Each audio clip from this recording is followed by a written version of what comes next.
White Sox baseball on CSN Chicago is presented by State Farm. Sox and Minnesota Twins, game number 3 of this elongated 5-game series after a doubleheader split for the two teams yesterday. Thanks for joining us once again. Jason Benetti, Steve Stone along with you, and it's the much anticipated White Sox debut for 23-year-old Lucas Giolito on the mound after coming over from Washington in the offseason. And Lucas has to be psyched up. He pitched out of the bullpen some last year for the Nationals, but getting his first start with the White Sox, and he threw it pretty well in AAA. His mound opponent, Kyle Gibson, who's always thrown it very well against our Sox, despite the fact that this year he's really struggled. His ERA is up past 6. As far as Giolito, the last 5 starts in AAA, he was 3-1 with an ERA of 171. So we're getting a pitcher while he's hot. He's going to come up and be very excited tonight. Hopefully he can put together a strong performance as the Sox trying to win the second game in this series. Well, the Twins won game 2 yesterday in part because of Jorge Polanco, who wasn't supposed to be in the original lineup even. Well, there's no doubt that you got a guy who's a switch hitter, seems to have power from both sides of the plate, and had a wonderful doubleheader yesterday. Polanco against Derek Holland takes it out. It's a 3-run homer. And he remembered how he did it because against Carson Fulmer, yet another 3-run homer from the left side. That was in the nightcap. And quite a day for Jorge Polanco. And this is a guy who plays a pretty good shortstop. We're going to see him once again, but in the 3 spot in the batting order because of those 6 runs driven in. Well, for the Sox, Yolmer Sanchez flashed some power in yesterday's doubleheader as well. Yolmer's been a good, solid player, and he's been very versatile. Wherever he's put, he does a great job. And yesterday it was swinging the bat. Yolmer took it out of the ballpark, had a career-high 4 runs batted in game 1 of the doubleheader. And whether it's third base or second base, wherever he happens to be, Yolmer will give you a good day's work. And being a swing man, he is coming to the ballpark prepared to play just about anywhere, and Ricky Renteria has put that to the test. It's the premiere of Lucas Giolito in White Sox Threads tonight from Guaranteed Rate Field. First pitch off the hand of Giolito against the Twins coming up shortly.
Baseball on CSN Chicago is brought to you in part by Toyota. The national clearance event is going on now. Toyota, let's go places. Blue Cross and Blue Shield of Illinois, through it all.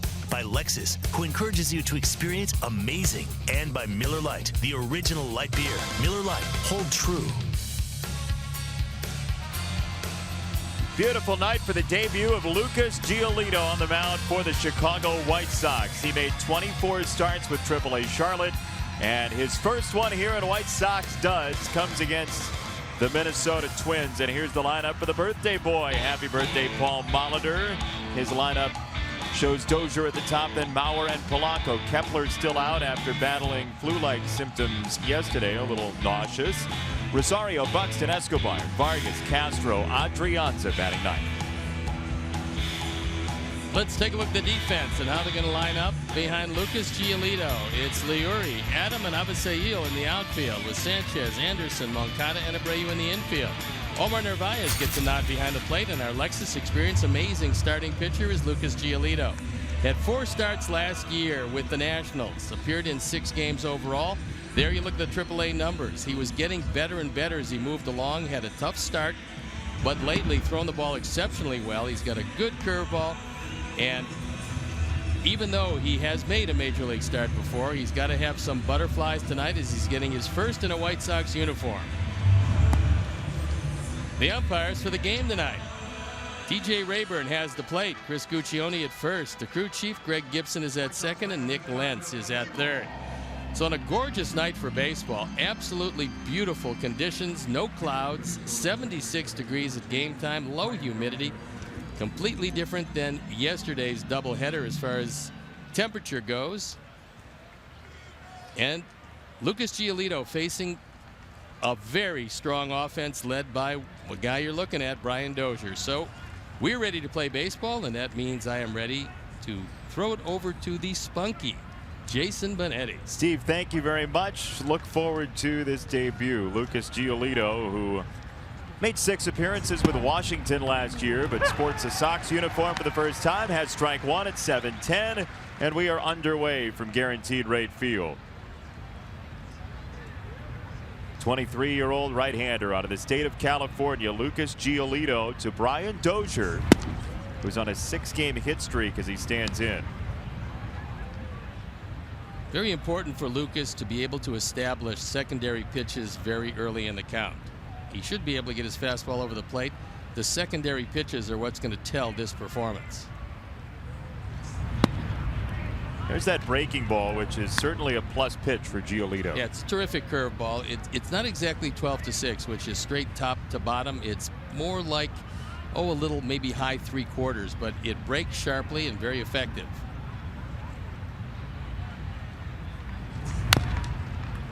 Two and two on Dozier from Giolito, who made his major league debut back on June 28th of last year. There was a rain delay in that game, so he's sitting around for a little while before 4 shutout innings against the Mets at Nationals Park. Grand total of 6 appearances, 4 starts for Giolito in those Washington Nationals threads.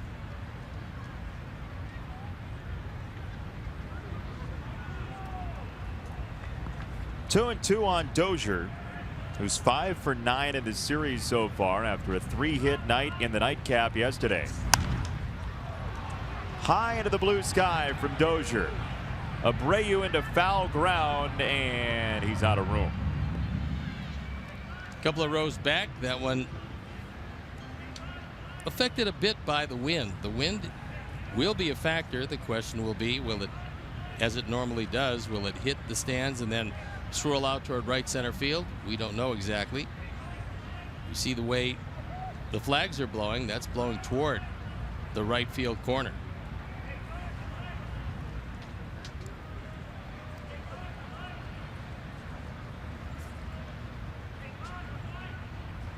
Two and two.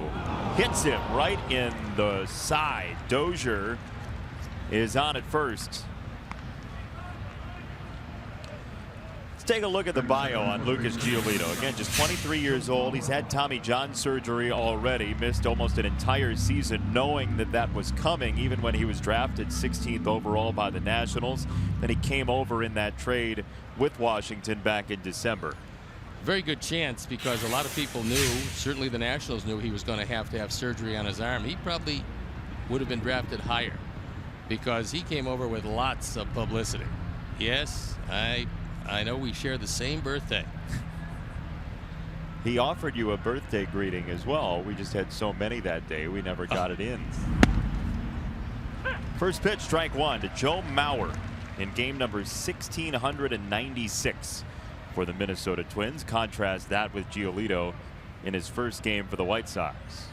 Leury is over toward the line in left field, and Adam Engel is into left center. So hopefully it won't be a slow breaking ball. Joe can pull that in a huge gap in straightaway center.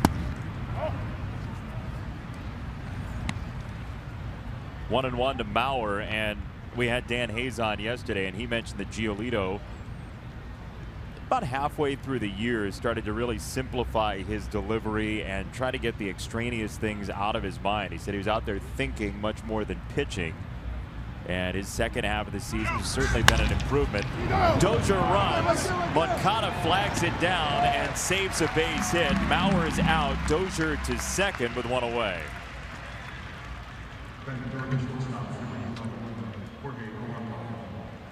Good play by Yuan as he ranges to his left. Dozier got a great break as Giolito did not go to the slide step. He's worried about getting the ball over the plate. And a good defensive play on the first ball hit. So Yoan Moncada, who played behind Giolito for a good chunk of this season with AAA Charlotte, keeps two off the base path, and now Polanco, who's batting third after the 2-home run day yesterday. He wasn't supposed to be, as we mentioned in the open, he wasn't supposed to be in the lineup for game 2, but Max Kepler, in the humidity of yesterday, came up nauseous, and so Paul Molitor inserted Polanco into the lineup, and he has himself to thank for a big outburst. Molitor, that is. And he hit 7th and 9th in the doubleheader, but because of the 3-run homer in each game, he's moved up to the 3rd spot in the batting order behind Mauer and in front of Rosario. The old hot hand theory. Might as well go with the guy who's hitting the ball well. 1-1. What are you watching tonight, Giolito-wise? Secondary pitches, and can he get them over the plate? He's thrown one curveball. It was low. It broke very sharply. It just wasn't a strike. So I'm waiting for him to get the good feel for it. It's not often you can find a guy, especially in just his 5th major league start, starting for a new ball club in a new park, that's able to get the good feel for the breaking ball in the first inning. Hopefully it will come to Lucas sooner rather than later.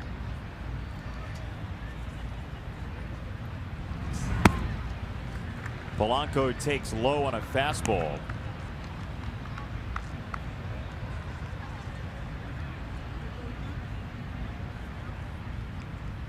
For first Twin, 3 RBIs in each game with doubleheaders since Harmon Killebrew, and that's been a while.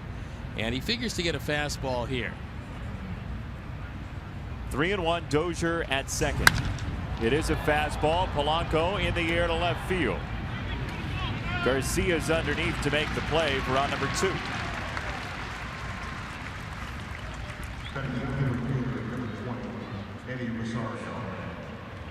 Dodged the bullet on the 3-1 fastball, and now 2 away for Rosario.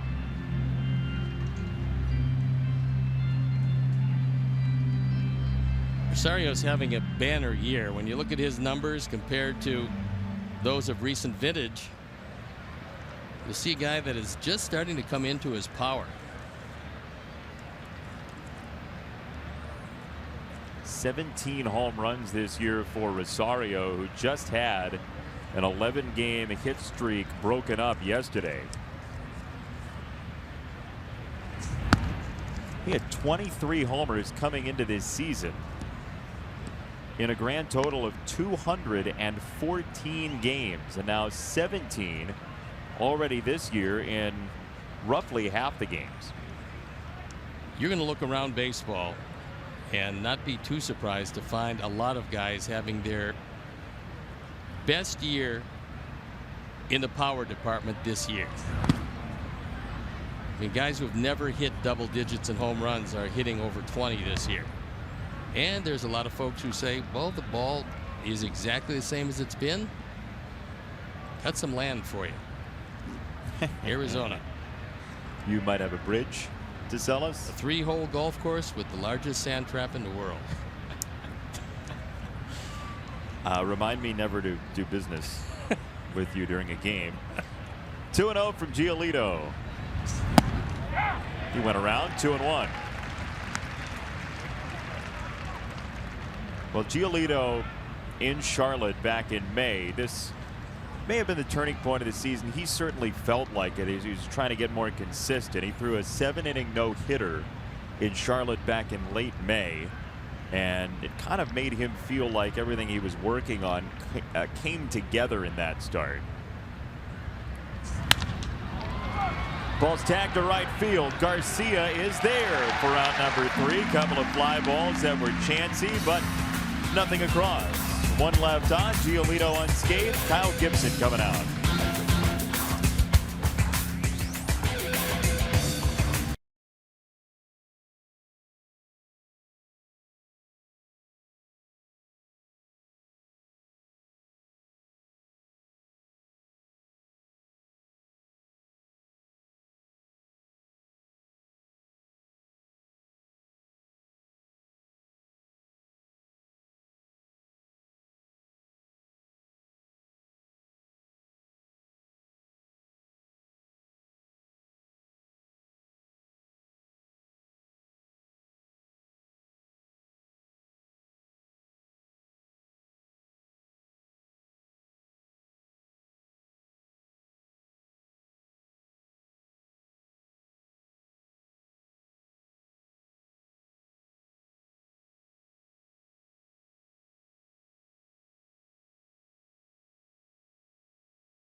To you by the Webb Auto Group. For the best lineup of Chevy, Sports, Mitsubishis, Genesis, and Hyundais at the best price, go to webcars.com. Garcia with the righty on the mound leading off, then Moncada and Abreu.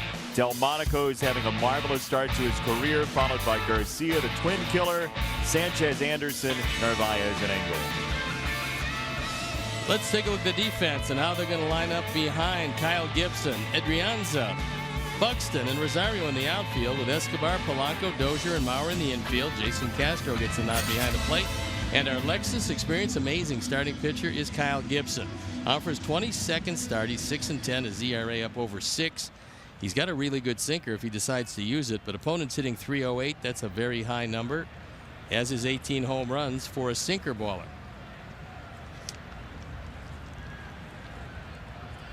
Former first-round pick of the Twins, Gibson has it lashed foul down the left field line to open his game. Kyle Gibson from east of Indianapolis in Greenfield, Indiana. Family has driven up to see him play against the White Sox today, and he gets a ground ball, which is a good sign for Minnesota. A heavy sinker baller, Kyle Gibson, gets a bouncing ball from Garcia for out number 1. Well, he's had Neil Allen, his pitching coach. He's had Paul Molitor, his manager, say to him on a number of occasions, son, you've got a very good sinker. And if you use it more, you're going to be much more successful. And there you see the drop-off of sinkers for Gibson this year, fewest of his career. Right. It doesn't really make a great deal of sense because, you know, he's had some pretty decent years. He was 13-12 in 2014. And then 11-11 in 2015. His ERA, 3.84 in 2015. That's been his best earned run average by far. Last year, a scuffling year for him at 6-11, an ERA up over 5. Another ground ball to This one glances off of Dozier's glove, and Moncada's digging for second base. Moncada at long with a double on a ground ball to right. There's the speed from Yoan Moncada. As soon as that ball tipped off Dozier's glove, Yoan knew that there was 2 bases in his future. It slows it down, knocks it away from Rosario in right field, and Moncada in easily at second. Great speed. Just slowing it down that little bit got him in at second base.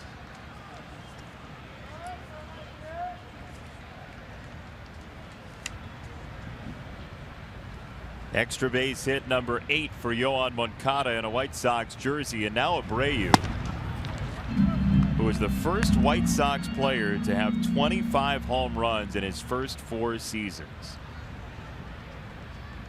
23 away from driving in 100 runs for 4 straight years.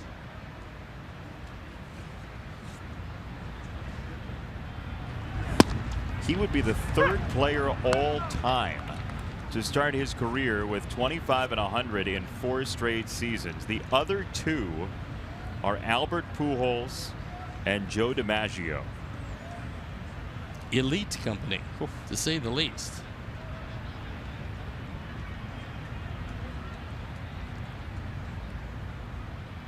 One from Gibson. And Abreu checks his swing, 2-1.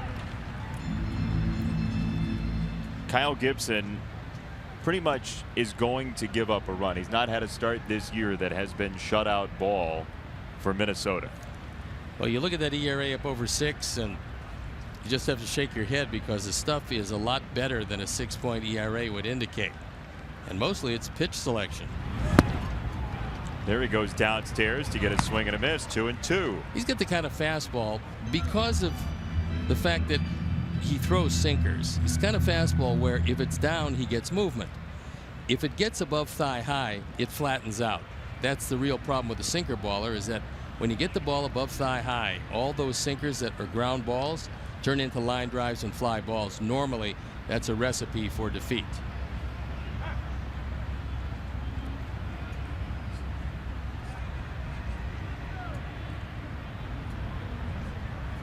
Moncada at second with a 1-out double. 2-2 for Abreu. He crushes this ball to center field. Buxton is back there to make the play. Moncada's on his way to third. That ball was an absolute dart to center from Abreu for out number 2. You just saw the hardest play for any center fielder, and you saw a guy just coast back and make the play.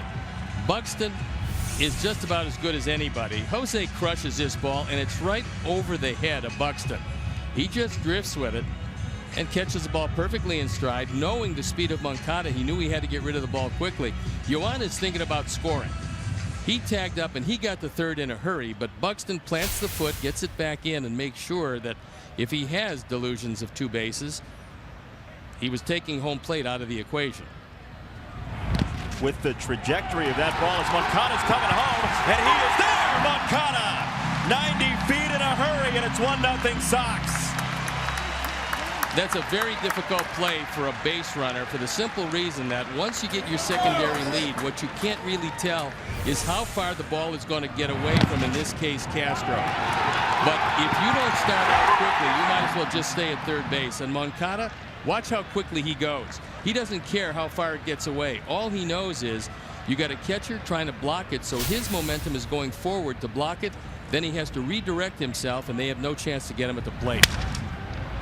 Here's a broken bat parachute for Delmonico, and Escobar makes the play, but Yoan Moncada, 1 pitch before, goes racing home for the Sox' first run of the ball game. 1-0 for Giolito.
Chicago is presented by State Farm, and the Sox took the lead in the bottom of the first.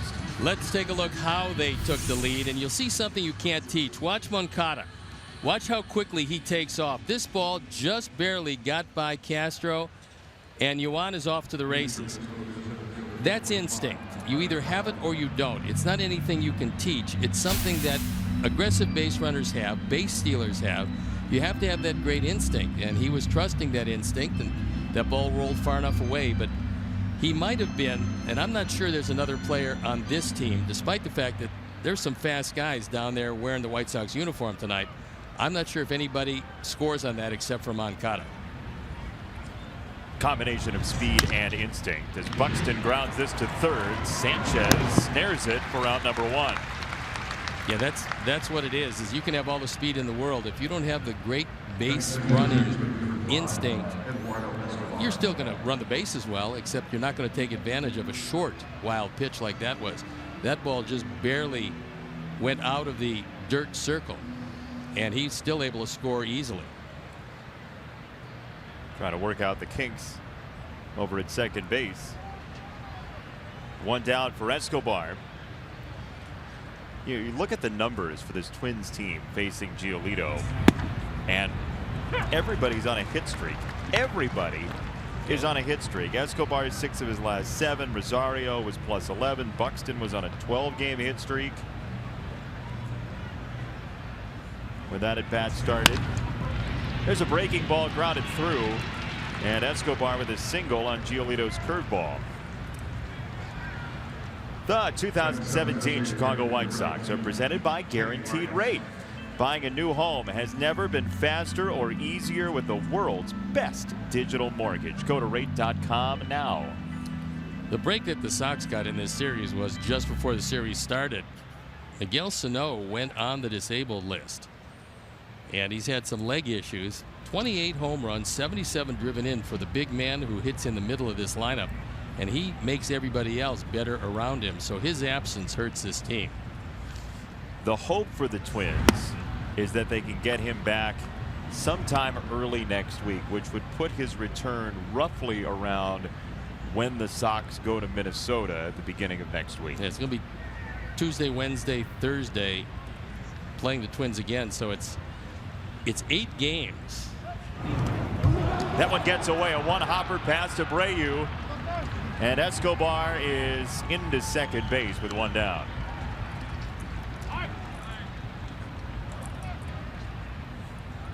It's going to be E1 for Lucas.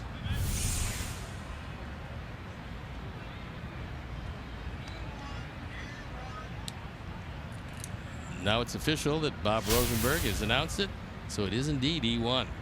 Bob was the Cal Ripken Jr. of yesterday's doubleheader, working both games with his pencil. It was exhausting for him.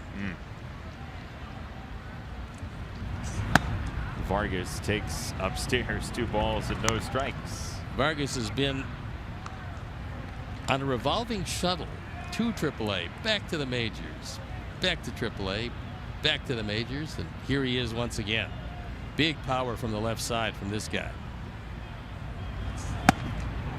And a kind of half-hearted rip, 2-1, and you would think over 24 AAA starts, Giolito would have run into the AAA Twins, the Rochester Red Wings, but that's not the case. They play an unbalanced schedule in the International League, and so Giolito never pitched against Rochester this year.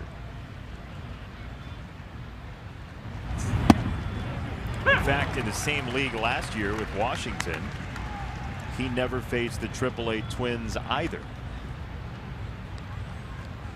Well, first time through at least, much to the advantage of Lucas Giolito. You want to keep it up on this guy. High fastball would look awfully good right here. That's where Omar wants it. And it's a broken bat that goes into the crowd. Moncada throws out Vargas. Escobar to third. And we certainly hope everyone's okay with Souvenir Lumber Night. It appears that everyone is. Perfect pitch. Narvaez wanted it upstairs. Giolito got it there and just obliterated the bat of Vargas. It exploded. It was as though there was a little piece of paper attached to it that says, if you push this button, this bat will self-destruct. Right here. Just hit it right here. Now Castro with Escobar at third. And ball one just outside.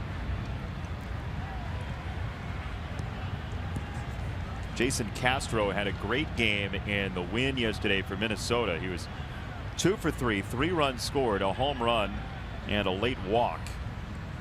He was swinging it really well for a guy with an average in the 220s. That on-base percentage always is well above his average. He's been a walk guy in his career.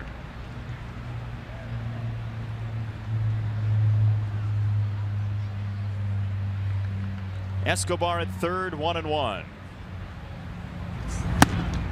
High fastball, 1-2. There's no shortage of confidence and steel in the demeanor of Giolito out there. I think he truly believes that he belongs here. Now he'll have to prove it to his teammates and the opposition. He gets a swing and a miss on a fastball. Castro goes down. Giolito's first White Sox strikeout ends the second inning.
MasterCard debit card only available at your local Wintrust Community Bank. Go to wintrust.com/Sox to learn more.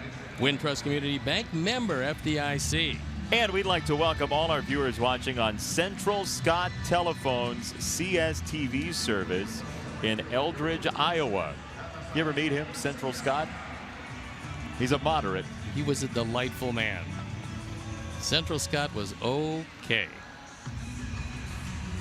Difficult to get him to take a side, but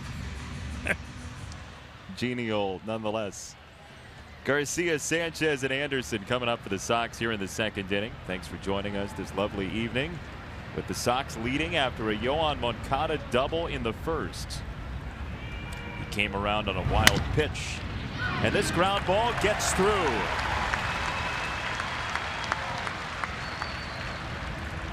Time for a Miller Lite game report, and with an injury update, here is Sierra Santos. Hi, Sierra. Hey, Jason. I briefly spoke to Yoan Moncada about how his shin is doing. He said it's doing better. It still hurts a little bit when he's running, but the patch he's been wearing has been helping. So I asked Herm Schneider, the trainer, about the patch. He said it's from Japan. It's got some medicine in it that helps reduce any inflammation. In other news, Matt Davidson took a flight to Norfolk, Virginia this afternoon. He's going to start his rehab stint with Charlotte. The plan, Ricky Renteria says, is to have him DH tomorrow, then play back-to-back games of 5 innings, take a day off, then work up to 7 and 9, and so forth. That's because he hasn't played since August 1st. Jason and Steve, let's go back up to you. Sierra, thank you. Yolmer Sanchez with a ground ball base hit and the old Mickey Mouse ears for his son Noah. But good sign for Matt Davidson that the rehab is starting. Yeah, the saddest part about the whole Matt Davidson situation was we know he's got tremendous power. He showed that all year long, but he was really starting to put it together as far as batting average is concerned. He was getting consistently good at bats, and for a young hitter, that's what you're striving for, especially with Matt. When he makes good, decent contact, things are going to work out really well for him. When he went down, he was just starting to look like that. Now he's got to fight his way back.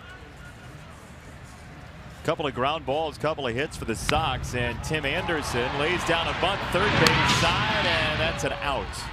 Castro to Escobar, one away.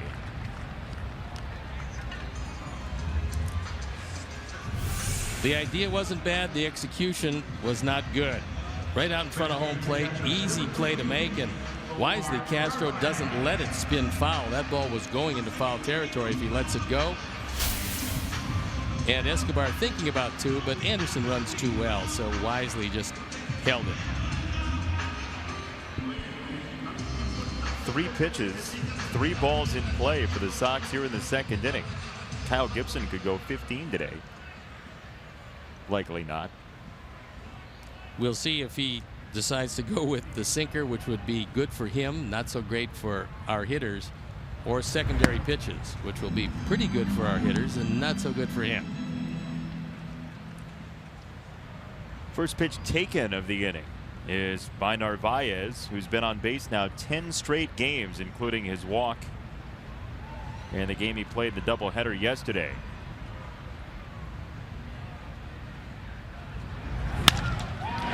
Omar slices it through the left side. Nick Capra stop sign at third for Sanchez, and the bases are loaded here in the second inning.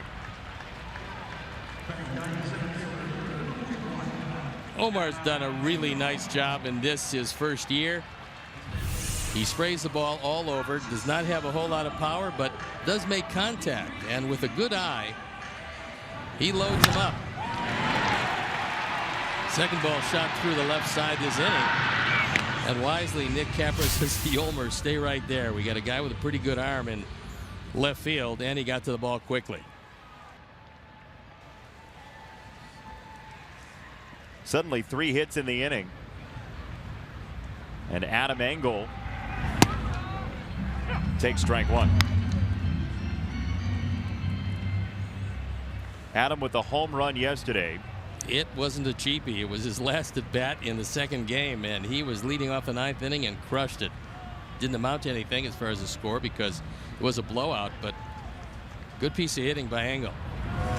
Bat goes flying to shortstop. Can't turn 2 with that. Polanco got glove on bat. Yikes. It's a good slider. And without having seen it a great deal of time, the bat goes flying, and yeah, you know, backhanding the bat is okay. It's really hard for it to stick in the glove, however, so we got to move your feet. Yeah, he did a nice job of making sure that he couldn't turn a double play. Had he flipped it to Dozier, there would have been massive surprise for the second baseman for Minnesota. Massive surprise for everybody. 2 strikes on Engel. Garcia coming up next. Adam takes 1 and 2.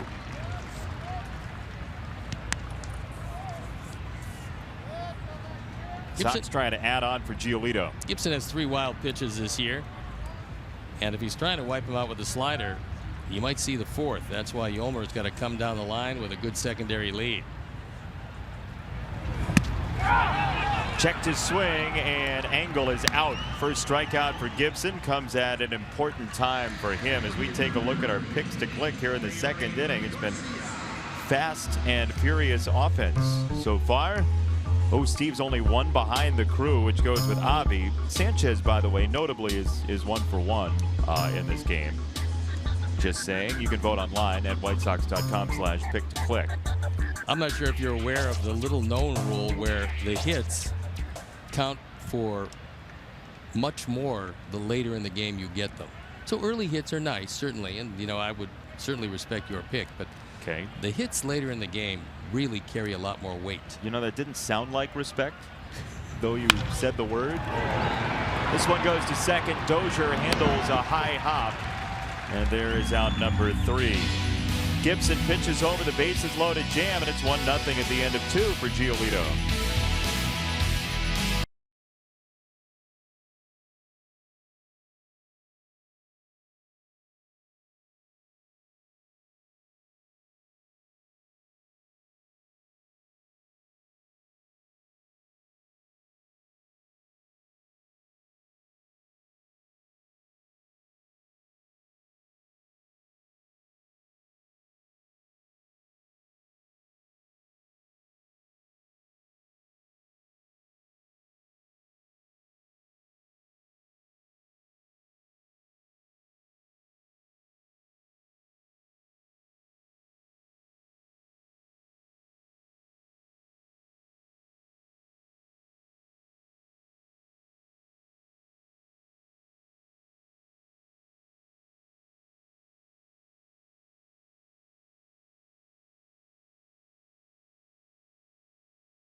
To Miller time later in the game, brought to you by Miller Lite.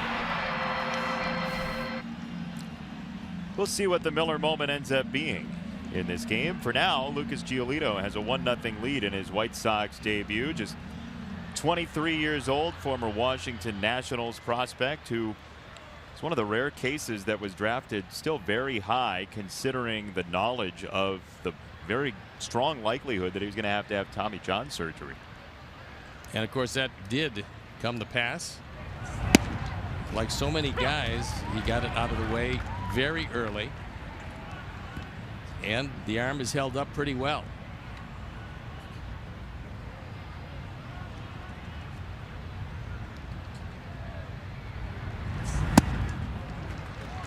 At 91 upstairs, he gets a swing and a miss from A-Ray Adrianza.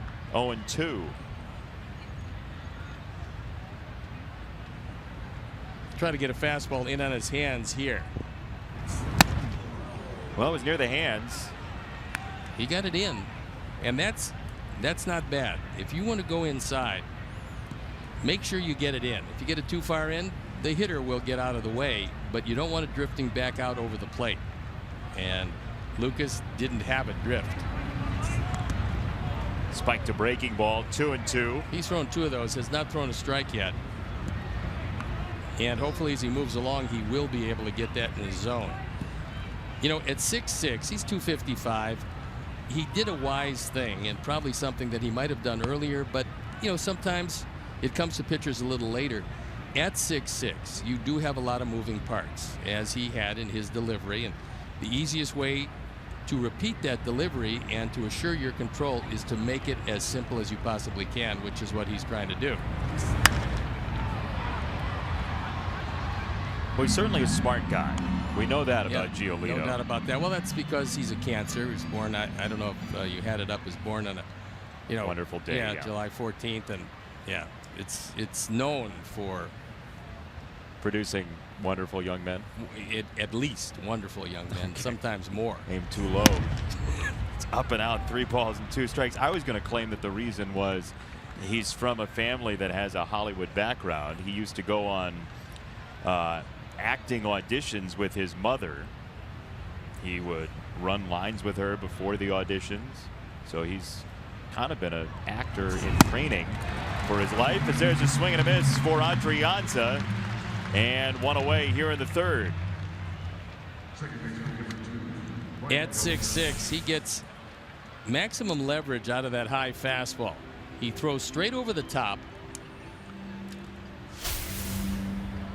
And we've seen hitters react to it, and there's no telling how hitters are going to react to your fastball, but they've been tardy on fastballs anywhere from 91 to 93. So that shows that they're not on that fastball at all. So breaking ball in the dirt, 1-0 to Dozier.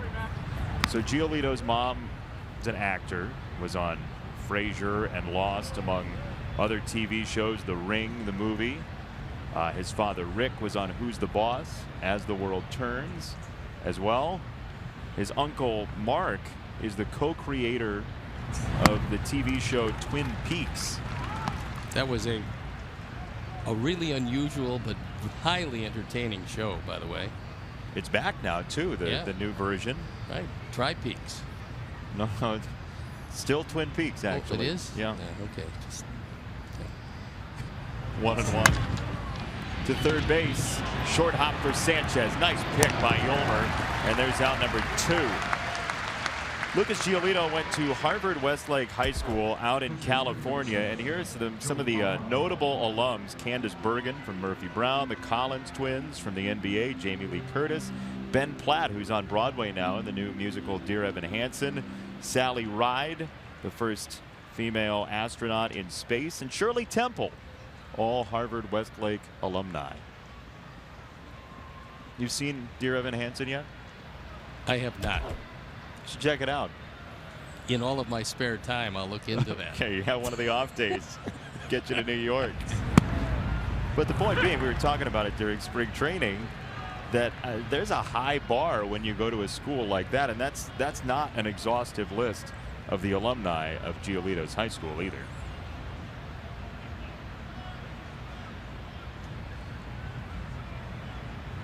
A 1 to Maurer. There's the changeup, 0-2. Yeah, that's good. He's gotten a couple of those over the plate. What he hasn't been able to get over the plate is the curveball, but that's going to come to him when he relaxes a bit. The few he's thrown, he's just tried to get a whole lot on them, and they went into the dirt.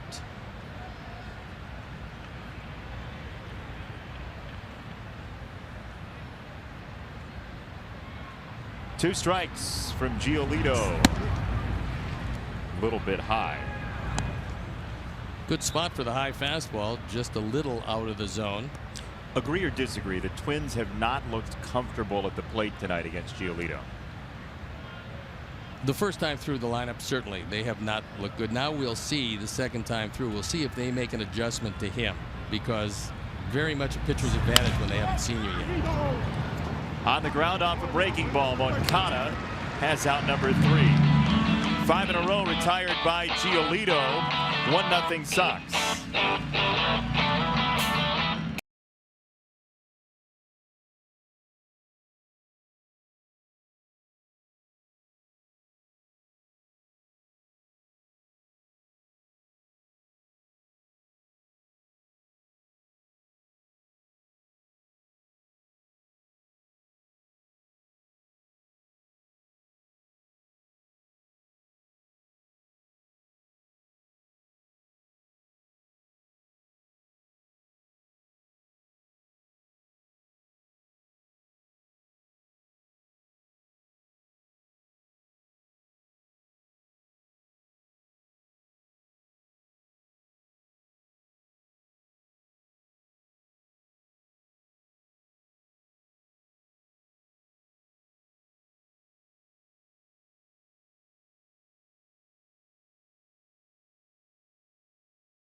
recap day as the Nerds in Sports podcast crew discuss the latest episode.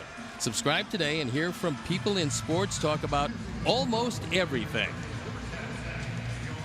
Let's take a look at StatCast powered by AWS. In the first inning, Moncada off the glove of Dozier. Sprint speed 28.8 feet per second. Second to home at 7.8 seconds. Man can really heat it up on the base paths. He has got great speed. Sprint speed is a new metric devised by the StatCast folks that tells you the fastest small pocket of time during any run. So it's essentially your maximum speed, but maximum average essentially. Well, one of the things you can tell from Moncada, because I've seen some really fast base runners not be accomplished base stealers because they are fast, but they have to get going. What Yoan has is what Ricky Henderson had. He's got an explosive first step. And an explosive bat as he plops this one in the alleyway, and he's gunning it for two again. Not to be stopped. A second double for Yoan Moncada.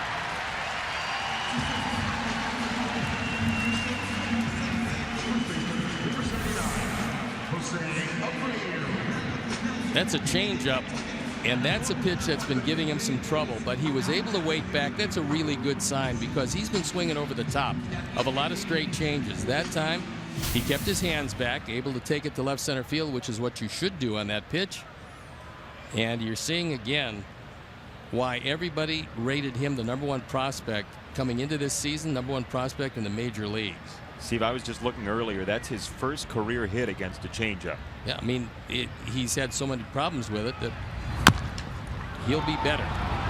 Helium ball to second base. Dozier has to hurry. He's laying Abreu safe. Runners at the corners. Jose has been running exceptionally well, and on this, he's sniffing a base hit all the way. Gio Soto, knowing that Jose is not going to get a whole lot of infield hits, he beat that one out. They're going to take a look at it, certainly, and that's what they're waiting for, to take a look at first base before they say play on. Right off the plate, and Jose sniffing a base hit is really beating it down there. And they're going to play on because he was safe at first. He's running a whole lot better than he's ever run in a White Sox uniform. We noticed it the last few days, and it was in evidence right there. Defense better, base running better. Every aspect of the game. I mean, we tend to take for granted how good a hitter and a run producer Jose is. But when other people watch him, they can see that what has made him the premier run producer wherever he's gone his entire life. You think the Sox scouting report says swing early on Gibson? This is batter number 13. He's thrown 26 pitches. Well, this is most unusual for the Sox lineup. So yeah, absolutely. That was in the scouting report coming in.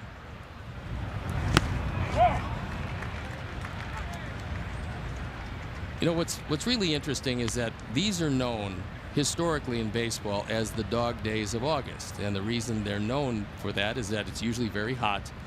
And when you are eliminated, that phrase was created before there was a wild card team. So you'd be eliminated, you'd get into August, you can't expand your roster yet, and it would be torturously long. But watching our ball club, which is not a good team by any stretch of the imagination, but it's an exciting team, and watching the youngsters go and grow on a daily basis takes away the dog days of August. We're going to get more players, obviously, as September 1st comes along. But watching these young guys go through the process is really entertaining. Check swing, ball in the dirt. Nicky Delmonico runs the count to 3-1. And I mean, you think about it, and Ricky Renteria tries to keep this out of his mind. But if you didn't trade all of the bullpen arms, this might be, I mean, it certainly would be a different team, but that's the whole purpose behind this season. You have to fight that in your mind. Call to strike, and a good call by DJ Rayburn. Even though Nicky didn't like it, it did have the plate. Yeah, he's probably going to, as he moves along, learn, let the umpire call it, don't throw the bat away, because umps, as a rule, don't particularly appreciate that. He's just checking his elbow. Seems to be in the right place. Still there. 3-2. That's high ball for Nicky Delmonico. Is on in his 20th game. 19 games he's been on base. If for nothing else but that should be the pick to click tonight, because that is really an impressive stat. You are really, truly shameless. And this walk could turn out to be a big one. Yeah. Just saying. Never know how it's going to play out. Looks like it could turn out to be a big one. You know what's really interesting, though, about the Sox approach here is that Kyle Gibson is walking more guys this year than he typically does. The Sox have had great success so far tonight swinging early, but they just got him for his first walk with nobody out here in the third.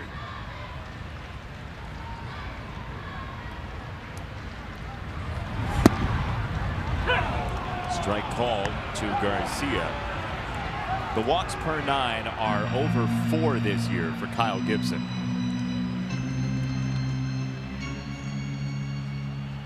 Probably one of the reasons why both Neil Allen and Paul Molitor want him to throw more sinkers. Plus, sinkers come in handy in situations like this because more times than not they'll turn into 2.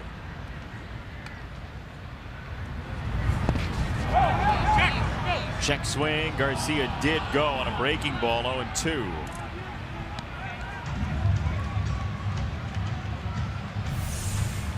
We'll take a look from the side. That is the view that Chris Guccione had at first base, and he did go a touch too far.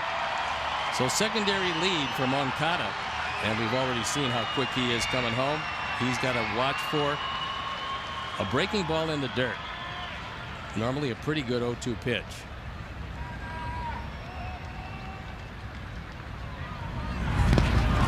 There it was. And Garcia's out. First base occupied, 1 away.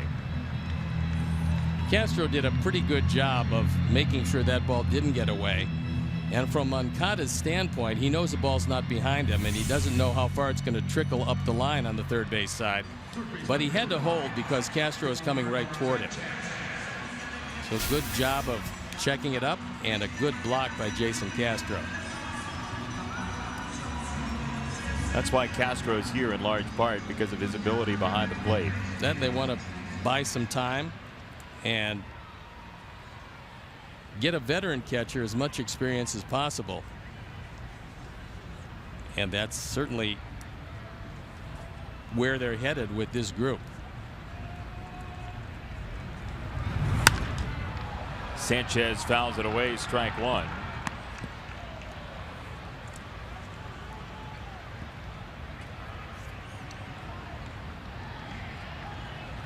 Garcia at third, Moncada, I should say, at third. Abreu at second, and Delmonico at first.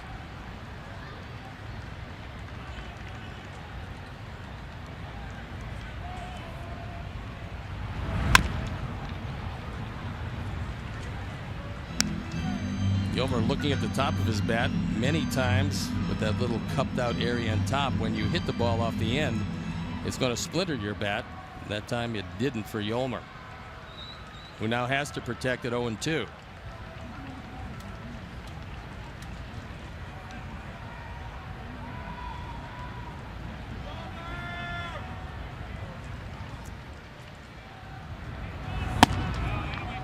High fastball, he lays off.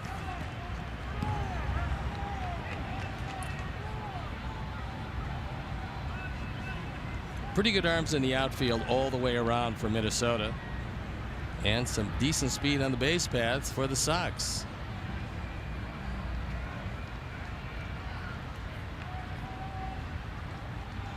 One-two. Swing and a miss. Gibson back-to-back strikeouts in a big spot. And here comes Anderson. That's a changeup. He had Yolmer out in front. So Gibson, who doesn't strike out a whole lot of people, just around 6.5 per 9 innings, has gotten 2 huge strikeouts with bases loaded and nobody out. So it's up to Tim to try to put something on the board and not come up empty in this inning after what was such a promising start. Double single walk for Moncada, Abreu, and Delmonico. And strike one. Gibson going to that secondary stuff.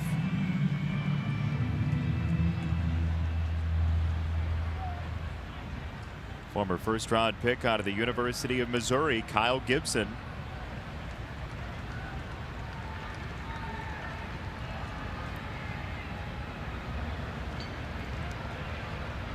Who's historically thrown well against the Sox. Good numbers lifetime in 9 previous starts.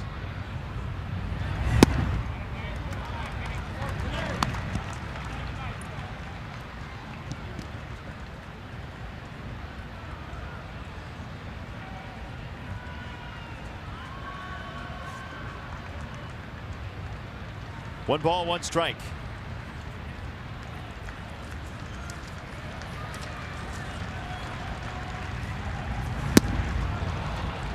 One and two.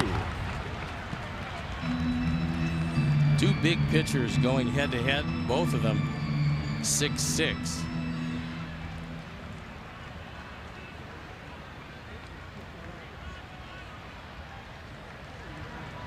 Very tall sinker baller, Kyle Gibson. And despite the fact he's given up 6 hits in the early going, 41 pitches is a very small amount. 1 and 2. Swing and a miss. Gibson strikes out the side after loading the bases. Still 1-0.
Meter. I have the fun meter, and I have a lot of fun. It's also moving up consistently because I'm looking at something Jason's going to eat later. It's a hot dog with a sriracha mayo, which obviously doesn't sound that great. I almost tried. Yeah, You better put this down. It's hot. Ooh, how about that? That was almost a tragic burn accident. Announcer almost dropped sriracha dog. Yeah, it's called the heater. But here it is, our prize shelf with the Santa Claus, whatever. What is that? It's a Santa hat, yeah. Okay. That was almost a tragic sriracha mayo accident. Anyone have one of those shout pins? Here's what you can win via Sox Math tonight. Prize shelf. There's a statue and the fun meter and the Santa hat and a nice water bottle. We gave away one of those in recent days. Very nice. And the All-Star Game koozie. Bob's brother. Oh. All-Star Game koozie. That's horrible. We have to stop broadcasting together. Yeah. Inquiring minds want to know. Is that Norm Macdonald? Looks a little like someone who might be in the family. 3 balls and no strikes on Polanco leading off this 4th inning. Golden opportunity to put a little more daylight between the boys and the Twins, but some good pitching by Gibson getting out of the inning. Giolito fires a strike, 3-1 on Polanco. Sox had the bases loaded in that bottom of the 3rd, as you're talking about. Then Gibson struck out the side. The ball's hit well, right center field by Polanco. Angle racing over at the wall. It is gone, and Polanco has his 3rd home run in 2 days. The 3-1 fastball, and they usually in the major leagues go a long way. 6th home run, 48th driven in. Our Ford home run replay, it's a 3-1 fastball, and it is center cut. And Polanco, who had 2 3-run homers in the doubleheader yesterday, has a solo shot here to tie the game at 1.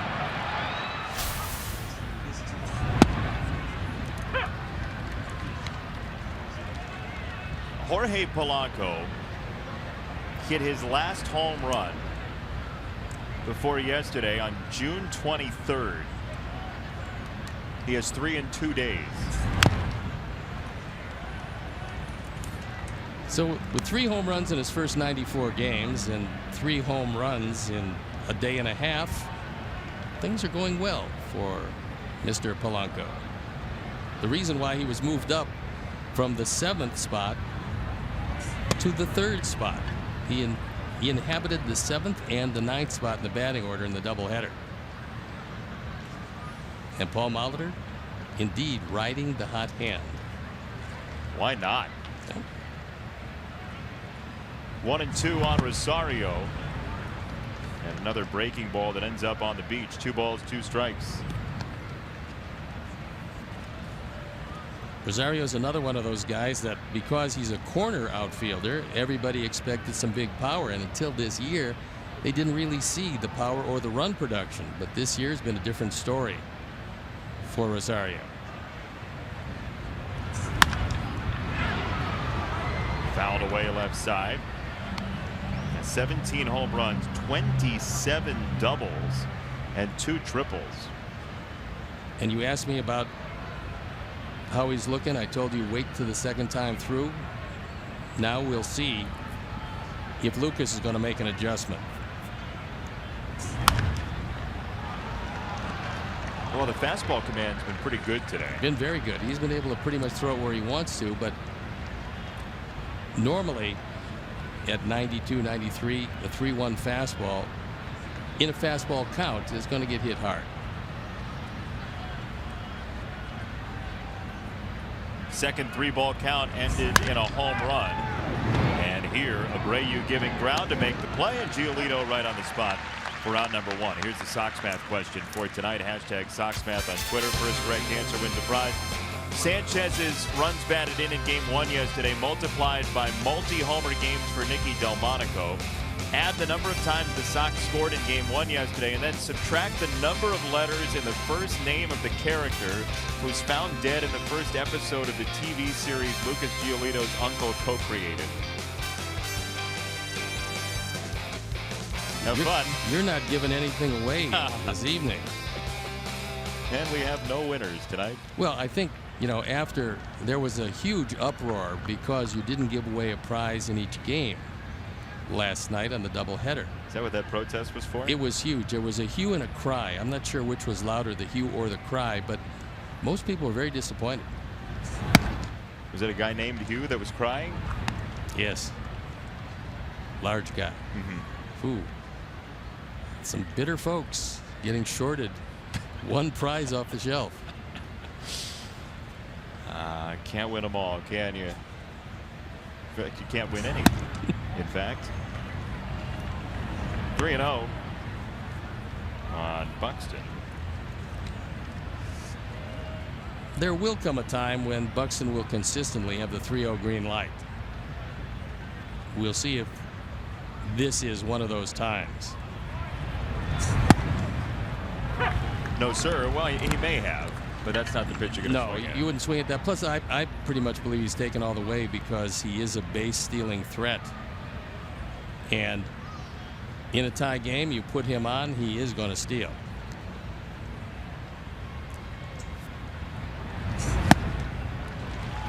High fastball, 3-2.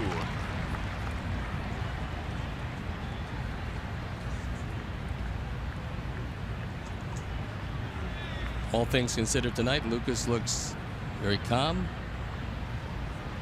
and throwing it pretty well.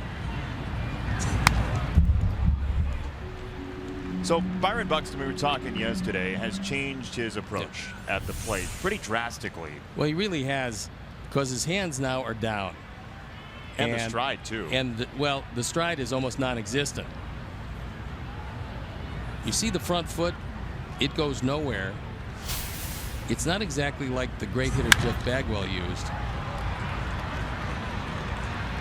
Abreu at first. And he's got it for on number 2.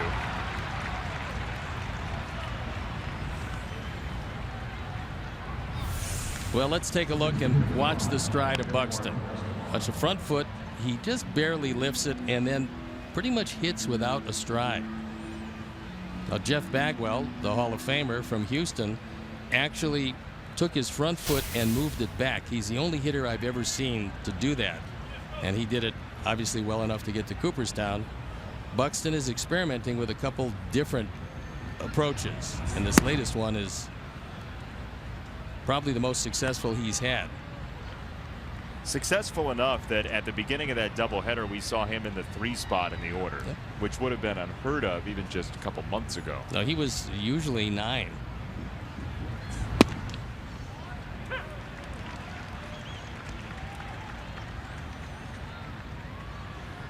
So Eduardo, not quite sure about that particular pitch, but it did have a piece of the plate. It was a good call by DJ Rayburn.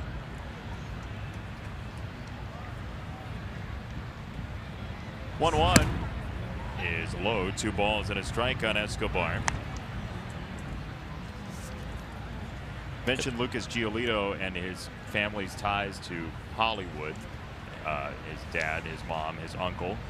His grandfather, Warren Frost, who passed away back in February, was a cast member on Seinfeld. His grandfather was Susan's dad, Susan George's love interest until the ill-fated stamp incident. Well, for that particular actor, he had an ill-fated cigar incident because his cabin burned down. True. That was Kramer's fault, however. It's true. Can't blame it on anybody associated with Lucas Giolito. Don't ask Cody Bellinger. He doesn't know who Jerry Seinfeld is, allegedly. Called strike 3, a little run to the inside corner, and Giolito punches out Escobar. We're tied at 1 at the end of 3.5.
You can follow Dan Hayes, our White Sox insider, all season long on CSNChicago.com, presented by The Great Escape. Pools, patio furniture, hot tubs, and more. Escape your everyday. Shop The Great Escape.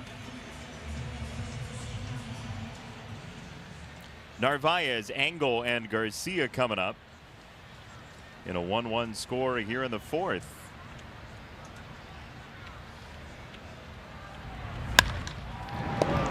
To first, Joe Mauer for out number 1. That was a terrific play by Mauer. Here's your Sox math winner for tonight. Sanchez, 4 runs driven in, 2 multi-homer games for Nicky. That's 8 plus 7 runs in game 1 minus 5. The first name of Miss Palmer was Laura. Laura Palmer triggered the whole Twin Peaks series. 10 is your answer. Josh Nelson is the winner. And I was reminded during the break that it wasn't as much the stamps as it was the envelopes for Susan and her demise at the hands of George Costanza. Untimely demise. Yes. Ball 1 to Adam Engel. 1 out here in the fourth.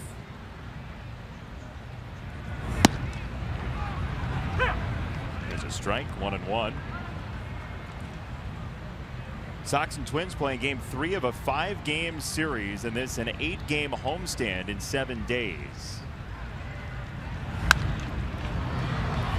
Boys are going to be seeing a whole lot of the Twins this 5-game series, then 3 with Detroit, and then it's off to Minnesota for another 3. So 8 of 11 against a Twin team that believes that they're not only going to win and get to the playoffs, but they believe they can win the division. You may not share that. No, I don't think they will, but you don't want a group of 25 guys that say, you know what, we're not going to win the division. No. You'd much rather have them have that.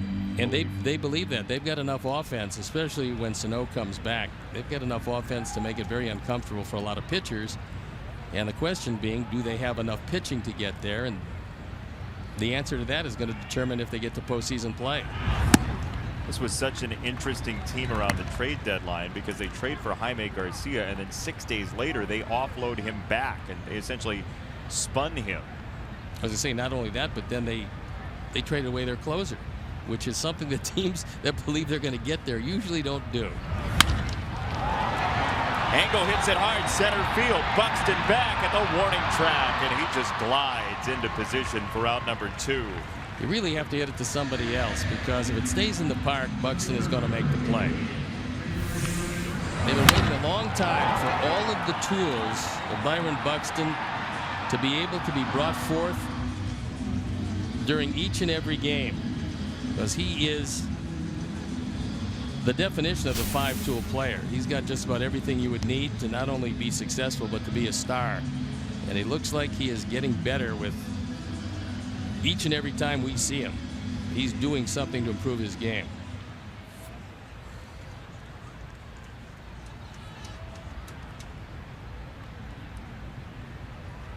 Two down for Garcia, who's over the top for a foul ball. White Sox fans, join us as the Sox take on the Indians Thursday, September 7th, 7:10 p.m. First 20,000 fans get a White Sox hooded Henley. That's Henley, presented by Guaranteed Rate. Get your low mortgage rate at rate.com today. To purchase tickets, visit whitesox.com. Headley. Chris Kamka wonders if we wear this Henley, does it become dirty laundry? Jeez. Oh, that's good. That's ball number 1.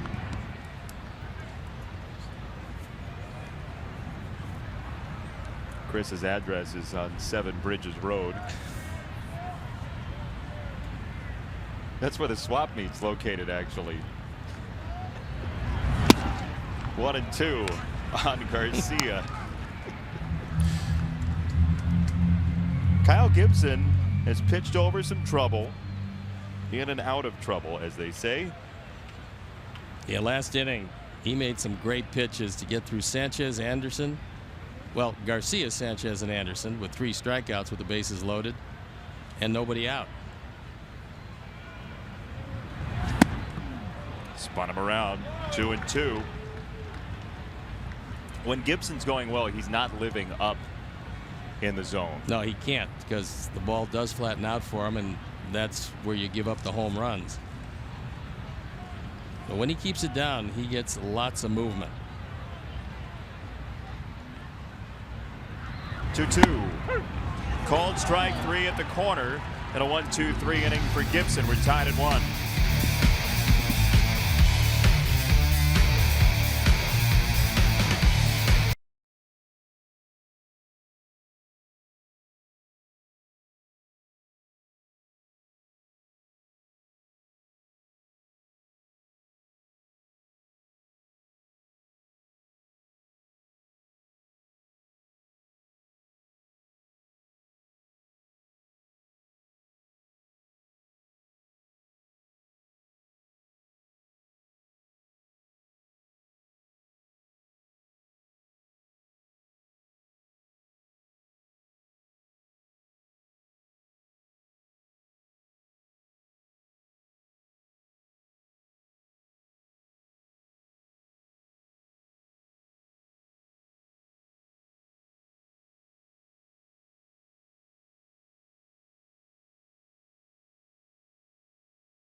Guaranteed rate field this Friday. Join us in remembering the King as the Sox take on the Tigers at 7:10 p.m. and be sure to stay for a post-game fireworks show presented by Old Dominion Freight Line.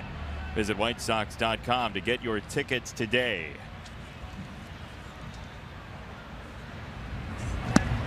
I suggested in a meeting earlier today that we do the Elvis night in conjunction with the Rangers being here next year with Elvis Andrews, and that went over in a barrel. Yeah, but it was a good idea. You think so? Oh, yeah. Now you're patronizing me, I can tell. Exactly. 2 strikes on Vargas, who grounded out in the 2nd inning. But you're an idea man, like Bill Blazejowski from Night Shift. You're an idea man. I like that. On 2 strikes, a high fly ball to right field. Garcia back at the wall. He runs out of room. And Vargas launches a game leader for Minnesota. 2nd home run for the Twins. First time up, he kept the ball right in on Vargas's hands, tied him up completely, shattered his back, and got the ground ball. This time, Vargas shows you just how strong he is. It's his 9th home run, 31st driven in. Our 4th home run replay. And it's down the middle, right around thigh high. Lucas, I'm sure, wanted it a little higher than that. Vargas certainly liked the location and took it out. Much stronger from the left side than the right, and that's a towering shot. Foul ball from Castro. So the Twins, with 4 home runs in game 2 yesterday, 2 here tonight, and 1 in game 1. 7 total homers in 2 days. Minnesota now has 150 of them. And our Sox, 142.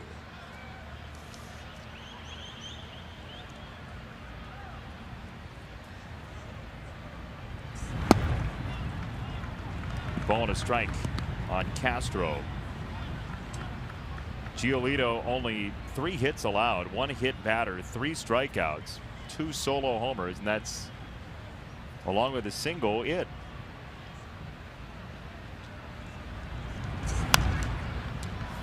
Foul ball, 1-2, and after last night's Grand Theft Baseball, this is the home run ball that ends up getting handed to a youngster.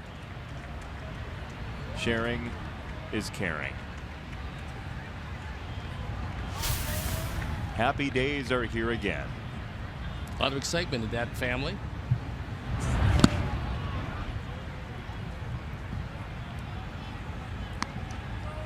Two and two for Castro. We did, by the way, get to meet Ryan and Jody from last night's game with the ball thievery. That was actually a really nice moment as we were leaving. The young man and lady came up to us, very excited that they had the souvenir, thanks to Brooks Boyer. He came up here with a baseball, had both Jason and I signed it, and it was terrific that the folks went to meet us as we walked out. So we got to shake their hand. They were very excited, as you would expect. Brooks Boyer did a great thing. Congratulations. He certainly did. Yeah. And very nice people. They explained the whole situation to us, and it was exactly as you expect. Lays past second, and Castro is on with a single. Stanley, the official tools of the Chicago White Sox. Stanley, performance in action. It's the name of my barber. Stanley? Yes. Performance in action. It's a long last name. Been my barber for years. Yeah? Yeah. How long does it take now? About 8 minutes? It's yeah. You notice when they're trimming everything but the hair on your head that perhaps you're running out of it. Here's Adrianza. Fly ball left side. Garcia toward the corner to make the catch and foul ground for out number 1. I shouldn't make cracks like that. At some point, it's going to go away for me too. And no, I think you're in good shape. I think for another year or so, you should have nothing to worry about. Still have some there. Yeah, some, but it's fading quickly. Yeah, well, yeah, that's still here. Thanks. Thanks, Stanley. Thanks for hanging around. Oh my goodness. Now Brian Dozier, who grounded out to third, back in the third. Strike 1 from Giolito. You look at the 2 nights for the pitchers. Gibson's given up 6 hits and a walk. Giolito only 4 hits, no walks, and he's trailing 2-1.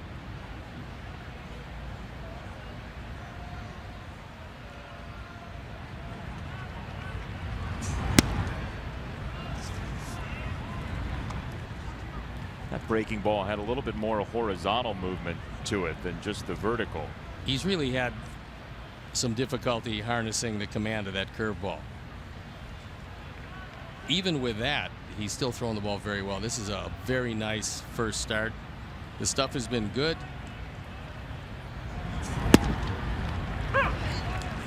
Hit the glove, got a strike, 1-2.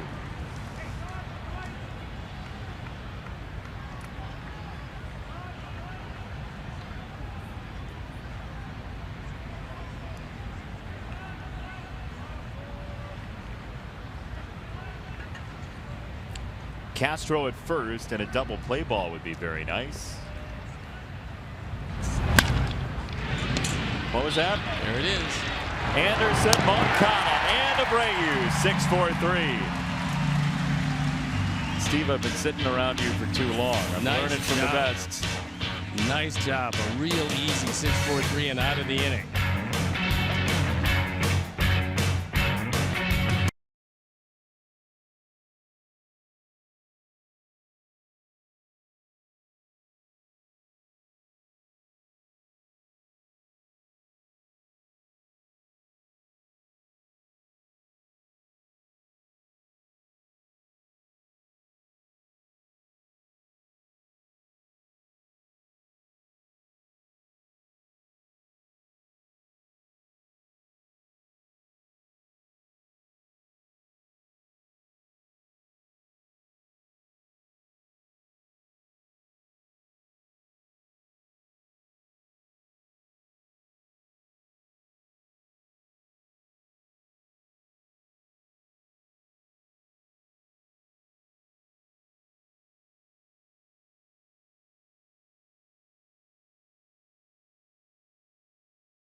and now leads the entire minor league baseball circuit in strikeouts. Commemorate the Hall of Fame career of White Sox star outfielder Tim Raines by buying a limited edition Tim Raines Hall of Fame dual bobblehead. This unique keepsake includes action shots of Tim's likeness as a White Sox and Expos player. Rock bobbleheads, just $40 each, and available while supplies last. Visit whitesox.com/rockbobble to get yours today. Yoan Moncada, with a couple of doubles, takes a breaking strike from Kyle Gibson. Good sign, though. Moncada with one of those doubles off a changeup. In the third inning, he waited back and took it to left center field. Line drive, jumping grab, Polanco, perfectly timed.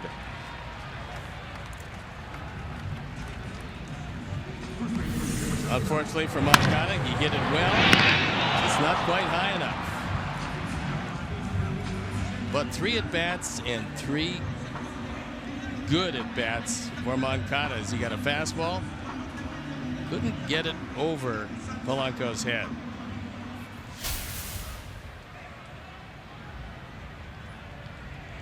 One down, and Jose Abreu took a little off. 0-1. In that 4-game Rangers series, we saw a collision between Joey Gallo and Matt Bush. Bush was pitching at the time. Gallo was playing third. They lost both of them to the disabled list. Gallo concussion protocol, and he was bleeding pretty intently. And Matt Bush with a knee problem, MCL sprain, and so they lose 2 guys on the same play. And Gallo, 35 home runs, they can ill afford to lose him for any length of time.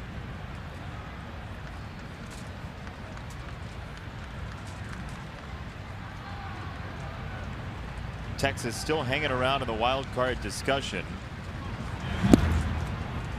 1-2 on Abreu, and Minnesota trying to be that second wild card even after offloading its closer at the trade deadline, Brandon Kinsler, to Washington. And Paul Molitor is celebrating his birthday today. Has a team that's 4 over 500 and 2.5 behind the Yankees starting play today for that first wild card spot. The really unusual thing about this Minnesota team, they're under 500 at home. 4 games under 500 at home. Take a look at the wild card standings right now. The Yankees, then the Twins, the Angels, Mariners, and Royals at 1 game over, and the Rangers are at 62 and 62 starting play today. But you can't list the entire American League on a graphic because that would be large and probably be over the top of the field. It's going to be a wildly entertaining wild card race. There's a swing and a miss for strike 3. For a little context, we looked up what the second wild card team in the American League had as a record as of today, dating back to 2012. The Orioles were 10 over. Tampa Bay 19 over in 2013. The A's were 23 above. And the Astros and Orioles plus 12. So, I mean, you look at what it stands right now with Minnesota 4 over. This is parity to the extreme in 2017. Yeah, there's no doubt that nobody really has the ability to run away and hide. And Cleveland's starting to play better baseball, but that's the one club, winners of 8 of their last 10, that you would think that they would be able to put it all together and then make a shambles of the division race. Although Andrew Miller has gone on the disabled list, as has Danny Salazar. So they lost 1 reliever, one of the best relievers. They lost the starting pitcher again for the 2nd year in a row for Salazar. That's the only thing keeping it close. The injuries to the Indians team, and they've lost Brantley for a while.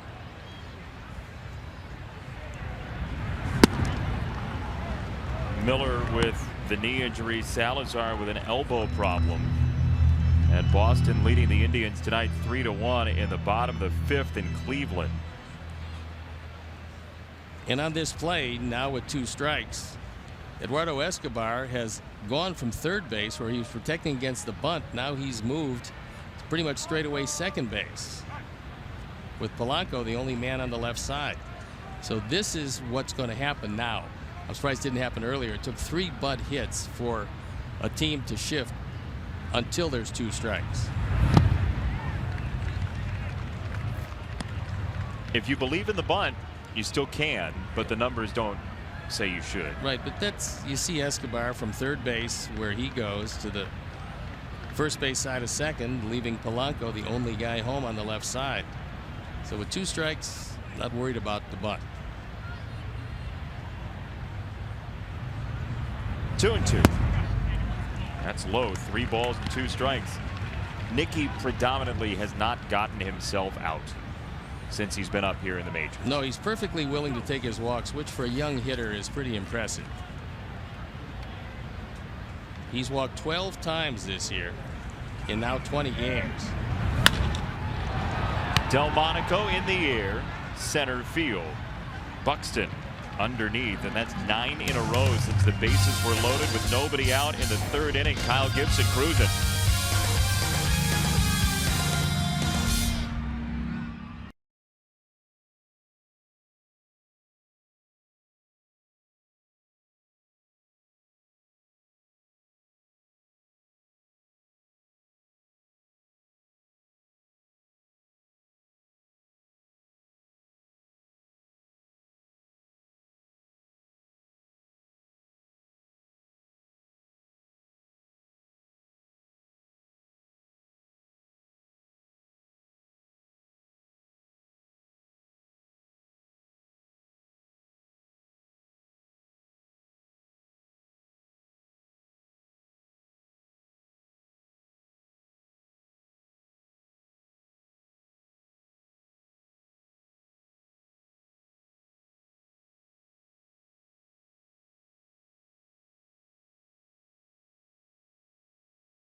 Sox debut, and we asked him during spring training what he'd be doing if he weren't a baseball player.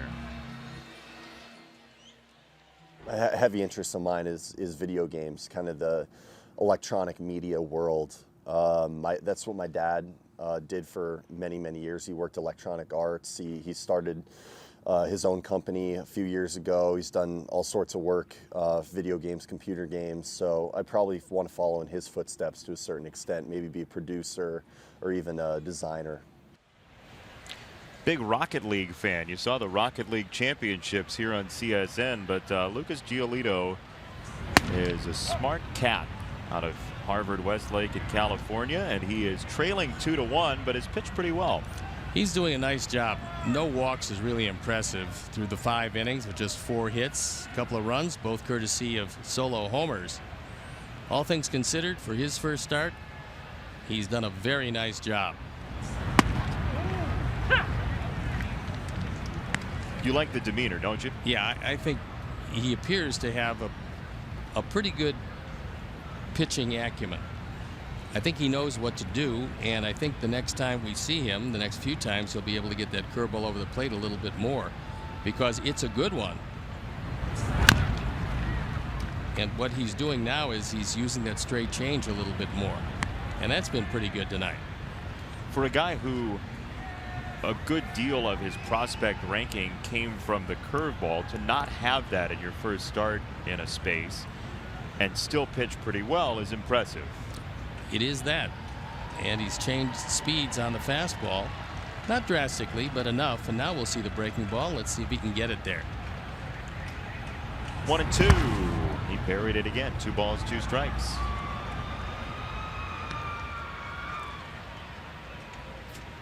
What's really interesting is a lot of people believe that pitchers try to hit the catcher's glove.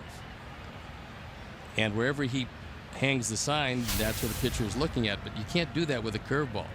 You can't look at his glove. You have to pick another release point, especially one that breaks as sharply as Giolito's.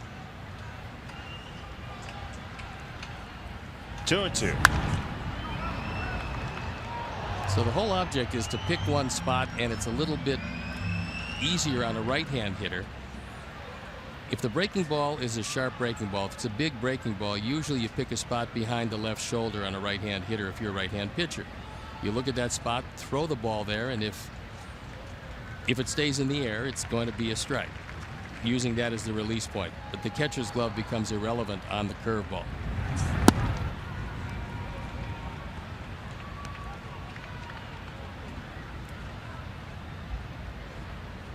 Three and 2 for Mauer. And by the way, elsewhere in the American League Central tonight, Danny Duffy has a no-hitter through 5 1/3 for Kansas City. That's pretty good.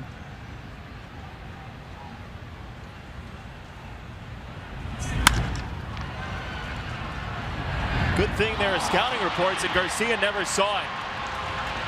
He turned away right as it showed up, and Mauer ends up at second base. That was right at Leury Garcia, and he must have lost it in the lights. Yeah, that's exactly what happens when a ball is hit on the line.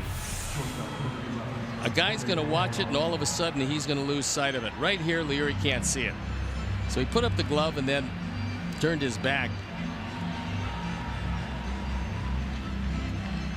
And unfortunately, that ball did not go above or below the lights. So it turns into a 2-base hit. Just a bad break because that's right at Leury. See, that's one of those where the error statistic doesn't do justice to the situation because Giolito had an out that he didn't get. There's a bunt for Polanco, and nicely handled, charging in for the Sox third baseman Yolmer Sanchez. Mauer to third. It is a sacrifice and a terrific play by Yolmer. Polanco's got good speed, and he comes an eyelash from beating this at first base. They get him by a half step.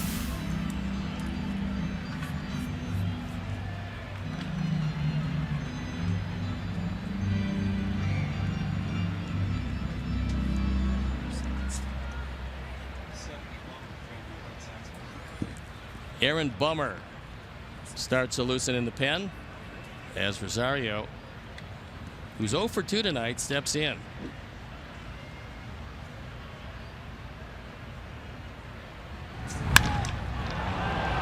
This will get the run home one way or the other. Angle is back at the warning track, and it is gone.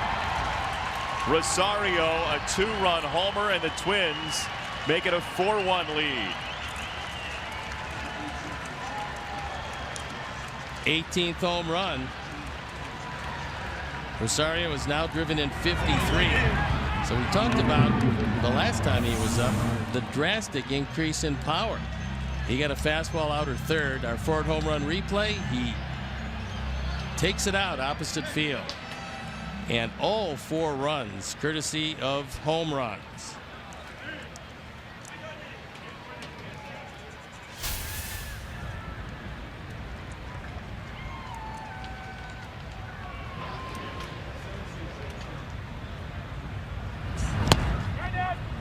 That's a bunt strike for Buxton. 47 extra base hits for Eddie Rosario this season. Pretty impressive year so far as Rosario keeps flirting with the 300 mark. But for him, 18 and 53, very good power numbers.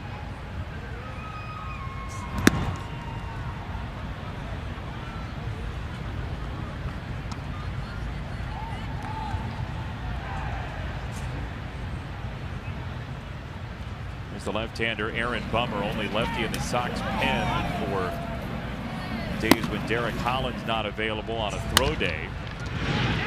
Sanchez playing in, spears out number 2.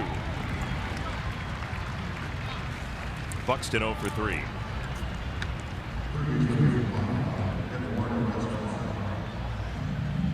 Don Cooper just want to know if Aaron Bummer is ready to go.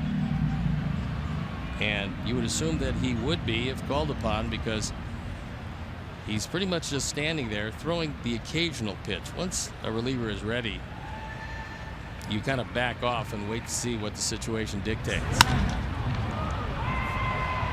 Right field, Garcia into foul territory and no more space. We talked about it being Paul Molitor's birthday. It's also happy birthday to Darren Jackson, Sox radio analyst. Happy 54th birthday, DJ. Southpaw with a visit. The Paw's good about those visits. He really gets excited about birthdays. Farmio speaks Southpaw. Yeah? He was just talking to him. Well, Southpaw's a very loquacious guy. Speaks well, too. And occasionally. 13-year-old now, Southpaw, after the birthday earlier this year. 0-2.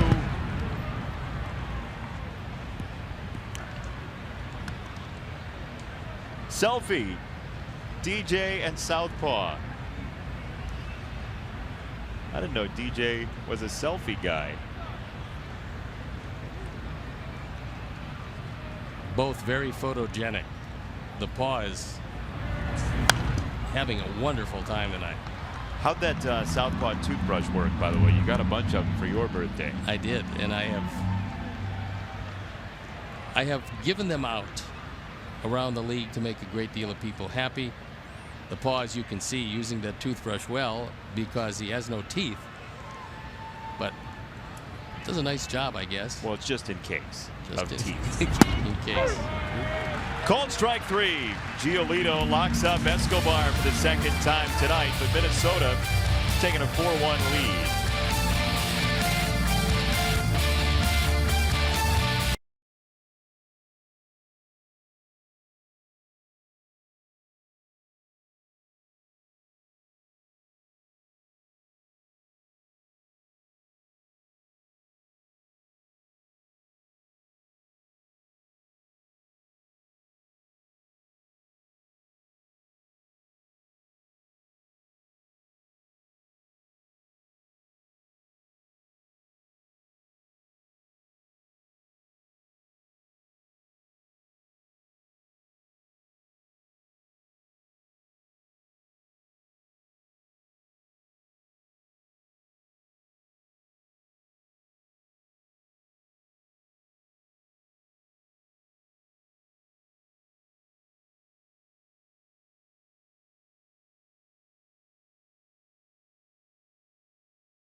Ultimate chance to splash into summer.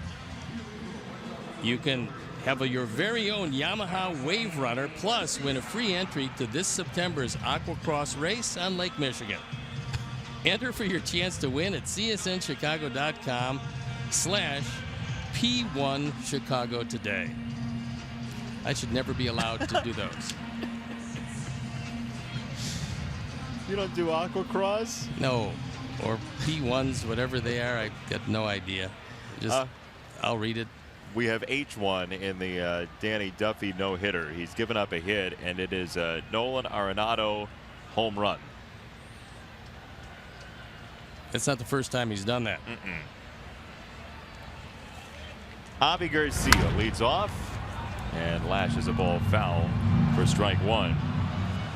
Sox lone run came in the first inning off a one-out double from Yoan Moncada. He got to third on an Abreu fly ball and then came home on a wild pitch with Nicky Delmonico at the plate.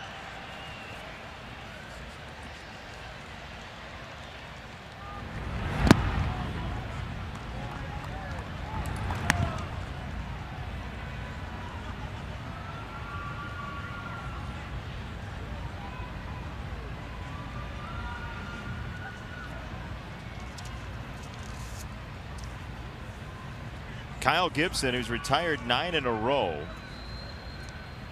29-year-old right-hander who's played his entire major league career with Minnesota. He's only averaged 5 innings per start. That was in 21 previous starts, and so when he gets to this point, normally they look at him and start to wonder how much he's got left. However, he's kept it to a minimum of pitches. He's here into the 6th inning with just 70 pitches and no action in the bullpen at all.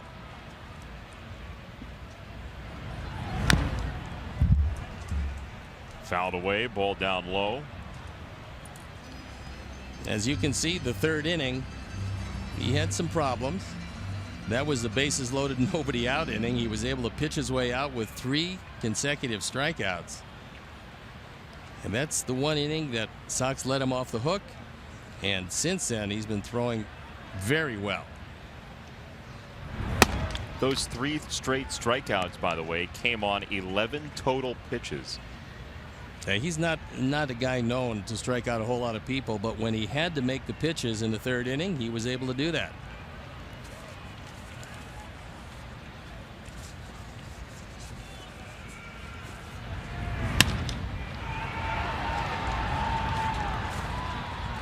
Center field in Buxton for out number 1. Time to go shopping at Chris Kampka's swap meet, where what you buy you don't get to see. All right, who you taking tonight? First 24 career major league games. Okay. He wants you to take the guy on the right. There's no doubt about it. This is a trap. This is a classic Kampka trap. 3 triples for the guy on the right, even 6 doubles.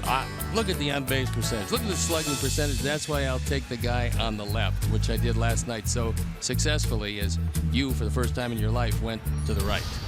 I took Joe Mauer as I faded to the right. Yeah, but you didn't know that ahead of time. Oh, no. There's a base hit for Sanchez, so I guess I have to take the trap one, and I have to take the guy on the right. It's going to work out very well for you. I don't think so. I think I'm in big trouble. Well, we're going to take a look now and see what kind of trouble you're actually in. What's the return policy at Kampka's swap meet? I still think it sounds better, Kampka's swamp meet. Ooh. Jim Thome and Frank Thomas. How about that? I get Frank Thomas. I'm good with that. Well, I don't think you can lose either way. Thome's going into the hall. Frank is already there. 235 to start for Thome. That's a good reminder, huh? Not to freak out about the first couple of weeks of somebody's career either way. A lot of guys went through prolonged struggling periods before attaining greatness. Like, for instance, I was held hitless my first entire season. Very sorry about that. Ground ball to second base. Dozier, Polanco, and Mauer. That's a double play for Minnesota. Inning over. 4-1.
Cam, bring the fun home. And they're having a lot of fun tonight. The young people, the nacho people, the bearded people, and Norm McDonald. Norm McDonald's elder statesman.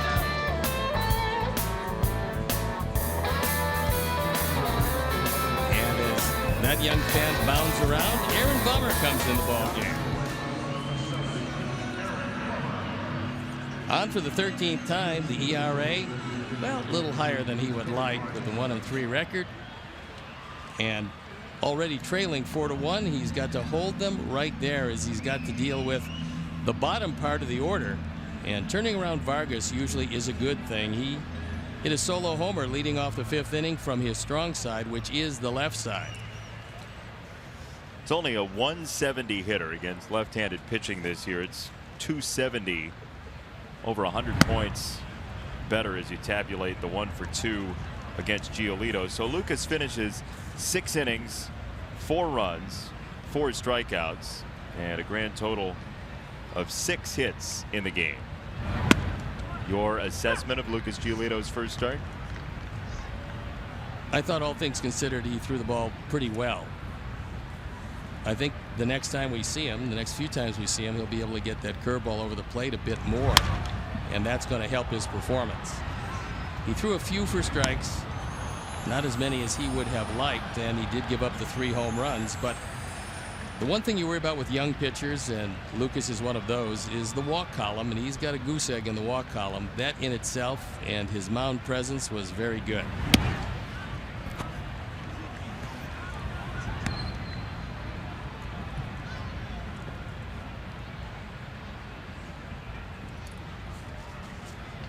Mike Pelfrey continues to throw in the pen. Bummer knocks it down, chases it down, and throws it down. Abreu can't pluck it, and Vargas is safe. Here's Lucas Giolito in a nutshell. Some very good and some not so good. Threw that fastball by Castro. Put that one on the inside corner to Escobar. Threw it by Adrianza, but Polanco, as he's done in this series, hits one out, as does Rosario. 3 home runs in total, leaves trailing by 3. And that'll go E1 on the Vargas 1 hopper back to Bummer. It's called ball 1. Pretty good breaking ball there to Castro.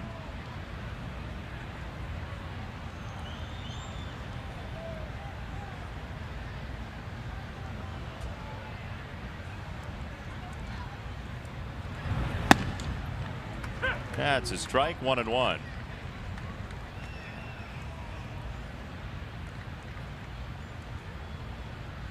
Aaron Bummer is only allowed a 150 average to left-handers. 2 walks, 4 strikeouts, but 2 of the 3 hits have been homers.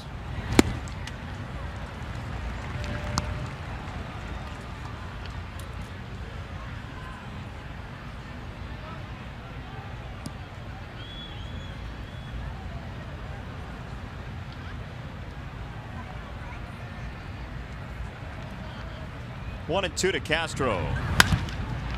On the ground, back up the middle. Tim Anderson behind the bag, starts 2, 6-3.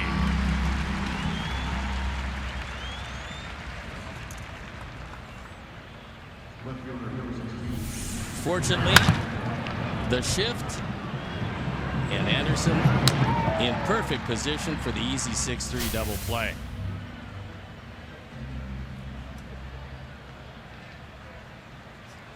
Two down for Adrianza as the Sox turn 2 for the 2nd time tonight. Anderson has to charge, play the short hop, and throw cleanly for round number 3. The error does no damage. Stretch time. Sox need 3 to tie, 4 to take the lead.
NBC Sports app or at csnchicago.com.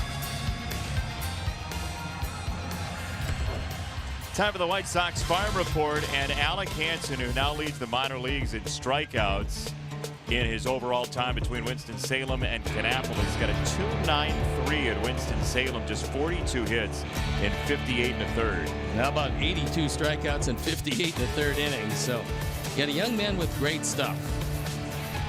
The issue with him, or at least the debate, was starter or reliever. And the starting aspect of it has worked out very well. Kyle Gibson into the 7th inning with strike one to Omar Narvaez. And still nobody up in the pen because he has used only 77 pitches to this point.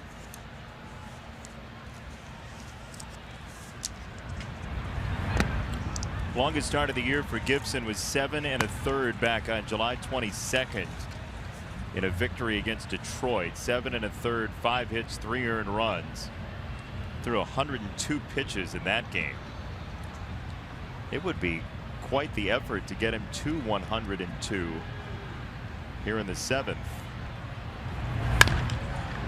It's a foul ball. 1-2, and this is a big start for Kyle Gibson. Look, a 6.05 ERA coming in, and the Twins being a wild card hunter. You saw Dylan G pitch so well in the second game yesterday. There are some options for Minnesota. Yeah, and Kyle Gibson, I'm sure when he came into this start, realized that the Twins are desperately searching for a guy to just pencil in every 5th day from now till the end of this season, which for them, they're hoping it culminates in postseason play. And Gibson has always been very good against our Sox ball club. Not having a good year, but having a very good night tonight. So if he's, and I'm sure he is, trying to make an impression, he's leaving a good one on Paul Molitor.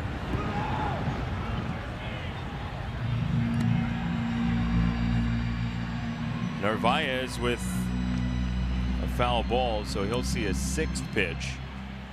Omar had only seen 3 in his first 2 at bats.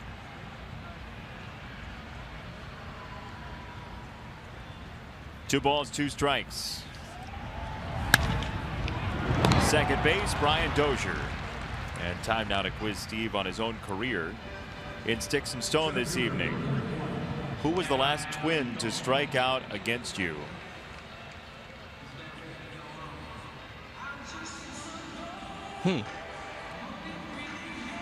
Oh, I'll take John Castino only because I loved his nickname. They called him Clams. Clams Castino? Yes. Wow. You guys were really creative back in the day. We don't have the same good baseball nicknames like we used to. No, it used to be very descriptive and very entertaining with the nicknames. You can go take a look at White Sox past and see wonderful nicknames up and down through the decades.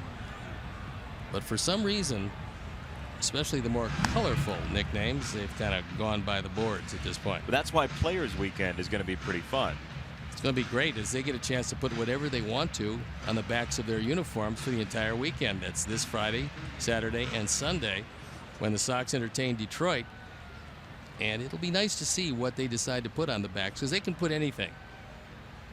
Within reason. Well, yes. It is a family show.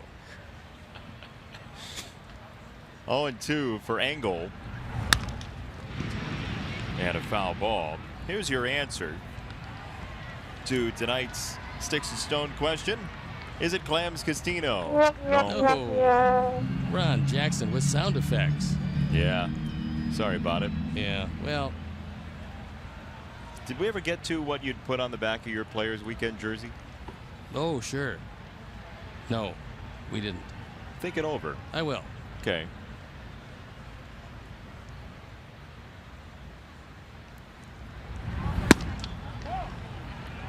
Outside, ball and 2 strikes. And the pen is up and going. Trevor Hildenberger. Loosing in the pen. He either needs a smaller last name or a larger back. There's strike three. You can safely bet he's not going to be extending his jersey length for Players Weekend. 2 down. Join us Tuesday, September 5th. The Sox team up with Love Your Melon to help fight childhood cancer. This ticket package includes a game ticket and limited edition White Sox Love Your Melon beanie. A portion from each ticket sold goes towards Love Your Melon's nonprofit partners. Aaron Rowan did this in L.A.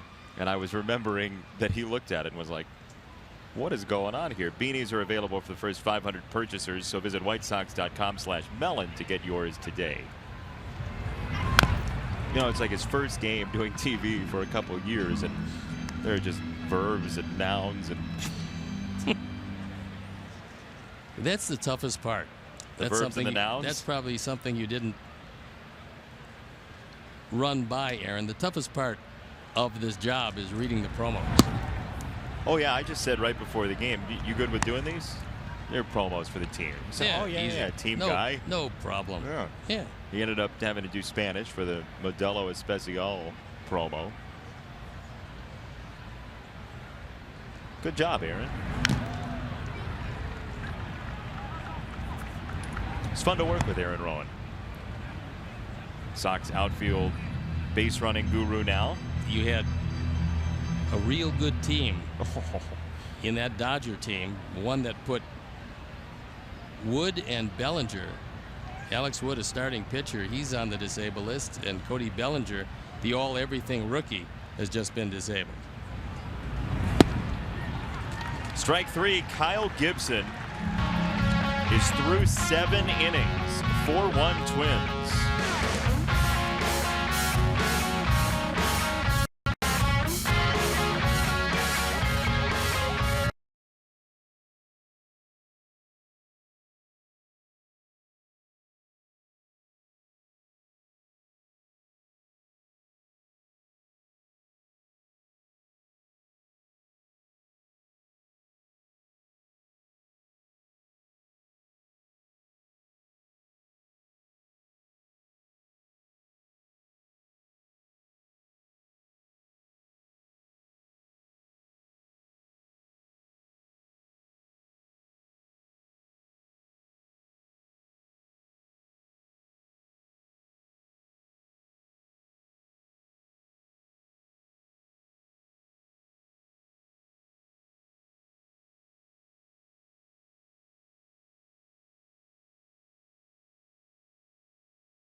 Now at eClickLending.com. eClick is located in Chicagoland and is rated A+ by the Better Business Bureau.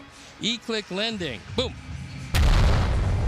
Ooh, a delayed boom. Your mortgage just happened. Well, I have to keep Dougie on his toes because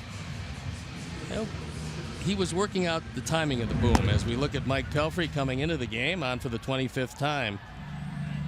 ERA at 5.15. Working now exclusively out of the pen. Giolito went 6, Aaron Bummer for 1, and now Mike Pelfrey. Boom. There it is. You just call for it now. It's great. Dozier will lead it off here in the 8th inning. Aaron Bummer 1 inning, 1 double play ball. Nothing against him. Dozier's not been swinging at the first pitch, but that could come to an end here. Not on one off the outside corner. However, got the benefit of the call. Pelfrey will take it against Dozier, who's pull side numbers weren't as dramatic at the beginning of this season as they've become. He has been a second half player over the course of his career and starting to really turn it up now. Shift is on in the infield with Moncada playing just a step on the third base side of second. There you see huge gap in right center. I mean, as big a gap as we've seen in right center as Avi is over toward the line in right. Swing and a miss on the breaking ball from Pelfrey, 1-2. Former Minnesota Twin Mike Pelfrey. And there you see that huge gap in right center.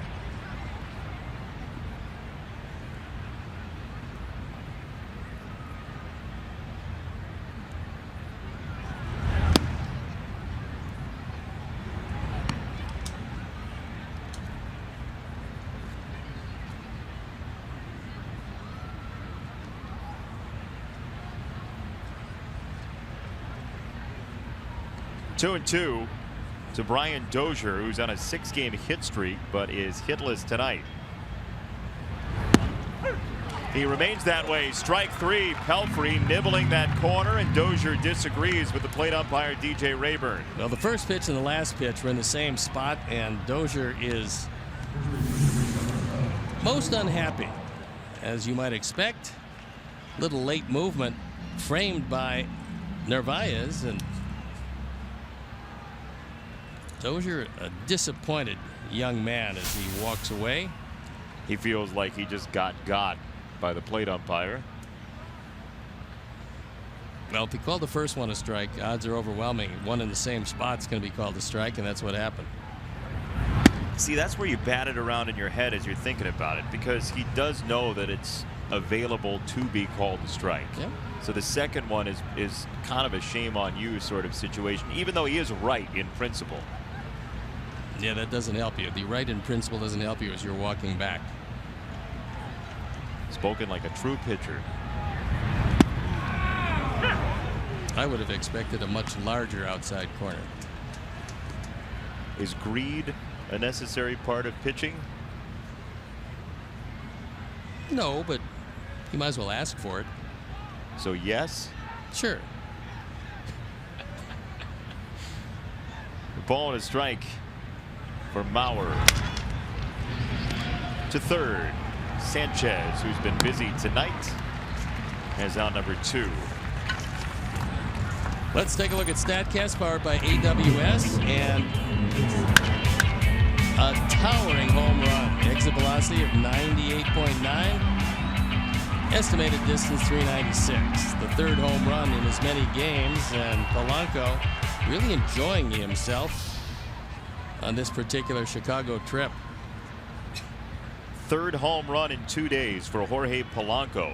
A home run in each of the 3 games in this series so far, with the doubleheader yesterday. And here he is with 2 down. That was a strike. A major strike. Yeah, I'm not sure how. Well, that was a call missed. That was one of those that could be a candidate for worst strike that wasn't called a strike. It was right there.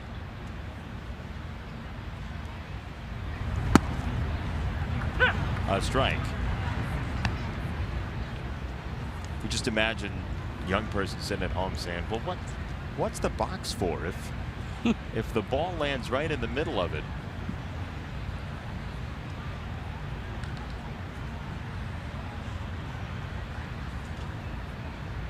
It's 1-1. And there's a foul ball, allowing us to tell you, Sox fans, that Friday, September 8th is halfway to St. Patrick's Day, presented by Jameson Irish Whiskey. Join us as we celebrate the heritage of the Southside Irish. First 20,000 fans ages 21 and over get a White Sox flat cap. Be sure to stay after the game for fireworks. Purchase tickets today visiting whitesox.com/SPD.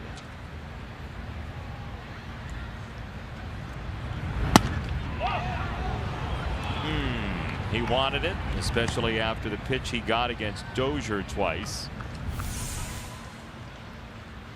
This one just missing inside off the plate. Omar tries to ease it over the inside corner, but as you can see, the fourth pitch was a couple inches inside. 2-2.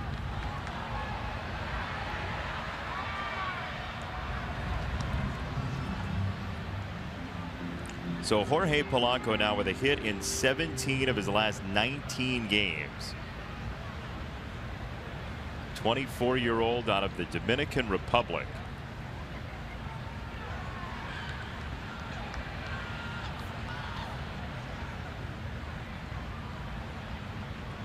Two and two. Second base, Yoan Moncada. And a 1-2-3 inning for Mike Pelfrey. Sox bullpen has been sharp so far tonight. It's 4-1.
Eastern Conference in the NBA. Oh, I guess.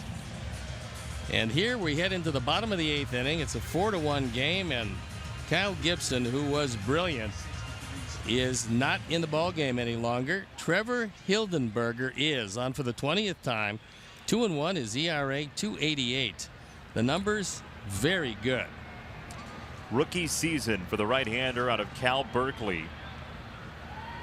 3 straight scoreless outings, and he sends in strike one to Yoan Moncada. And with that delivery, you would think that left-handers would see the ball pretty well against him.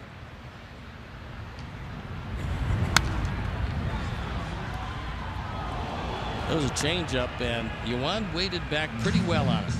Caught it off the end of the bat, but he had a base hit on a changeup earlier.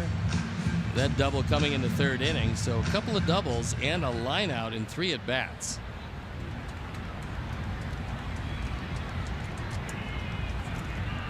Lefties in AAA hit 279 against him. Righties 208. He's at a small sample size here in the majors, but lefties have actually been a little bit worse. But his history suggests that you're dead on with what he's provided left-handers in terms of his sight line. Well, he's able to throw some changeups. He's thrown 2 changeups to Moncada, second of which missed. It's a good pitch for strike 3, tucking it in on the inside 3rd, and 1 down.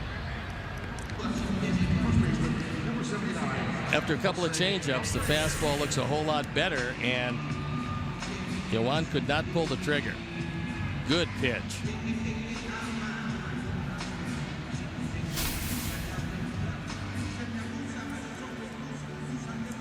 Young-looking right-hander Hildenberger, 26 years old, former 22nd round pick just 3 years ago.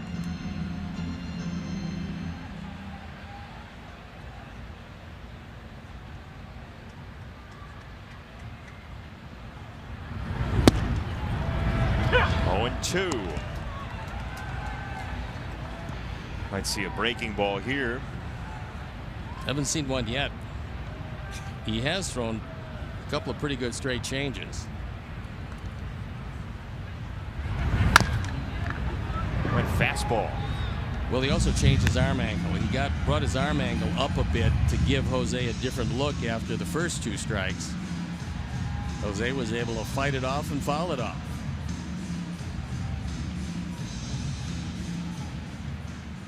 Hildenberger so far 54% fastball, 35% changeup, 12% slider in his major league career. He spun one up that time, and Escobar rescues it off the spin for out number 2.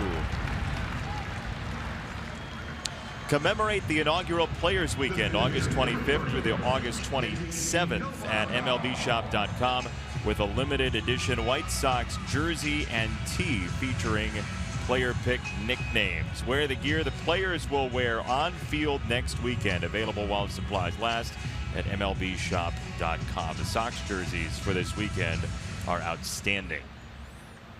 Good looking and very creative.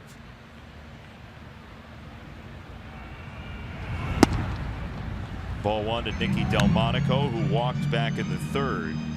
Nicky with a hit in 15 of his 19 games. In jeopardy here tonight.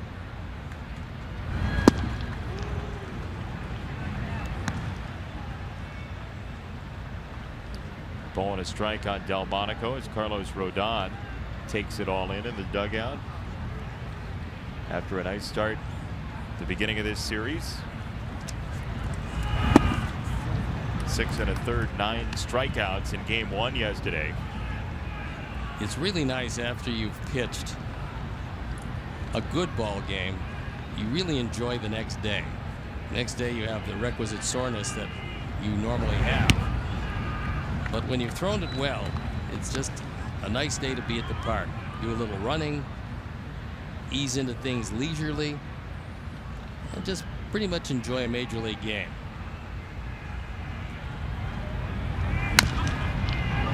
How about if you've had a tough start the day before? How do you feel then? But one of the things you do, and we didn't have the ability to do that, you go in, you look at some of the video, and you check and see why you did have a tough start. Did you have trouble with your release point? Were you dropping your arm angle when, not by design, but, and then look exactly why you got to where you were. You throw out the end result, figure out how you got there, and make it a plus.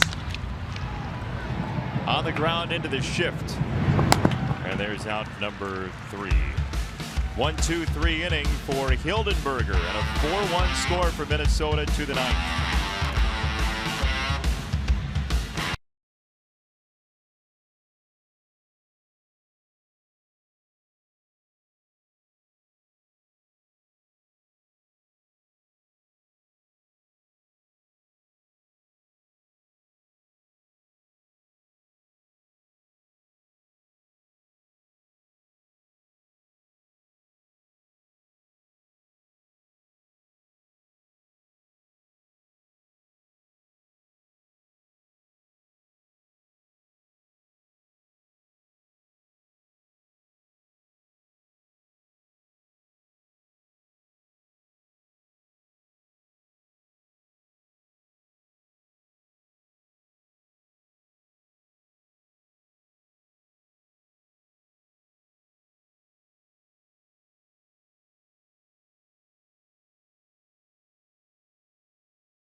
comforts of the Guaranteed Rate Club while providing your guests with the ultimate all-inclusive White Sox experience. This private club's the best way to entertain your most important clients, employees, friends, or family, and it's available for season ticket packages or individual games. For more information, 312-674-1000 or visit whitesox.com/premium seating.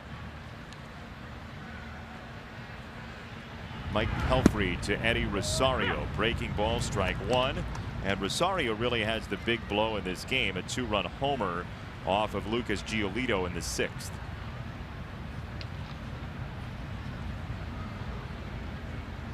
That is 18th home run of the year.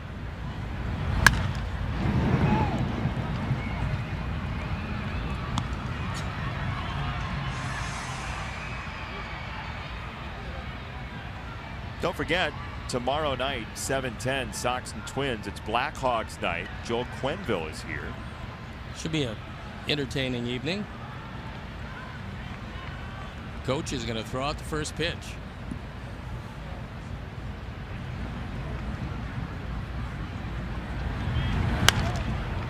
He will guaranteed do better than the dude at Fenway Park. Yeah. I think it was while Hawk was at Fenway Park. It was during the celebration, the 50th anniversary. Guy was on the mound and he uncorked such a wild pitch that he hit one of the bystanders well beyond the right-hand batter's box. Let's say below the belt. South of the border? It was a visit to the jewelry store. Ooh. Yeah. Not good. It was not a gem of a first pitch, let's say.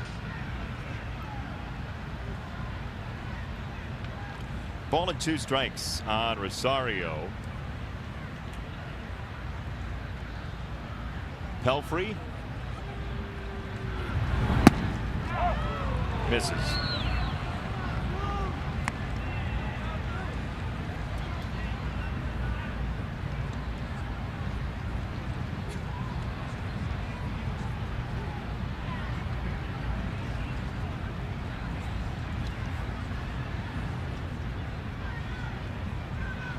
Two and 2 from Pelfrey.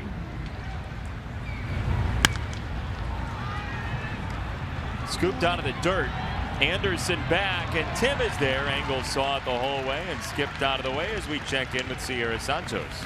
Hey guys, after Rodon's start yesterday in between the doubleheader, he was asked about whether he likes mentoring these younger guys coming up like Carson Fulmer and Lucas Giolito, but he said he prefers to take a more quiet approach. He likes to observe, and he leaves the guidance to guys like Pelfrey and Shields. He did, however, say that when he gets to the point where he's a more veteran pitcher, he does plan on offering his advice to the younger guys. Jason, Steve, let's go back up to you.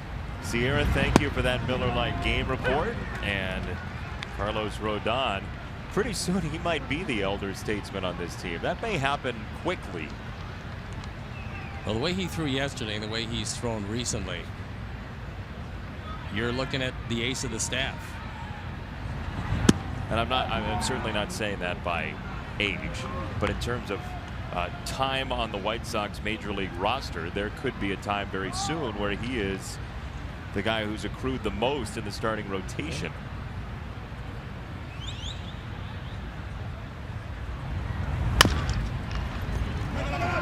Moncada at second base has to hurry and does clip Byron Buxton. He's not the guy you want a high chopper on, and Moncada handled it well. Now, you can't take a leisurely approach because Buxton has great speed.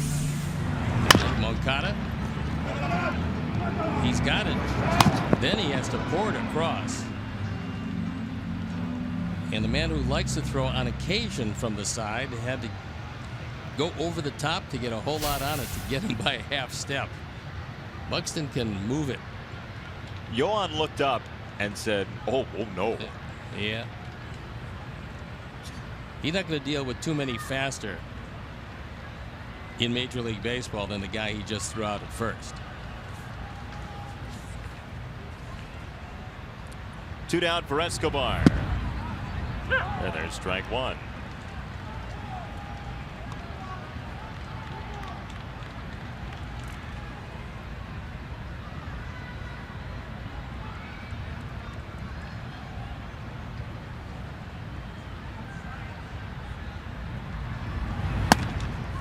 Byron Buxton, on a double back on June the 2nd, got from home to second base in 7.37 seconds. That's the third quickest in baseball this year. He has 4 of the top 10 in that category this season, as that ball was just crushed foul. So this is home to second on a double. Hamilton, Davis, Buxton, Kiermaier, and Gordon in the top 10.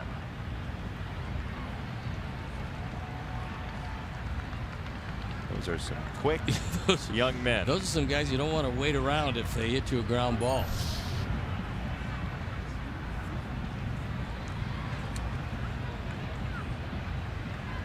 One and two. Inside. Sox in the bottom of the 9th will have Garcia, Sanchez, and Anderson. And Byron Buxton, who at age 23 feels like he's been around for so long because he was a high school draftee out of the state of Georgia. But there's time left for him to grow, and we've seen it this year.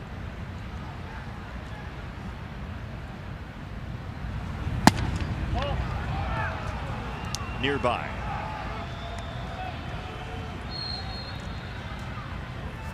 Steve, there's been 1 walk in this game tonight, combined. That's normally pretty impressive, and hence you got a total of 5 runs scored. And Minnesota's hit 3 home runs.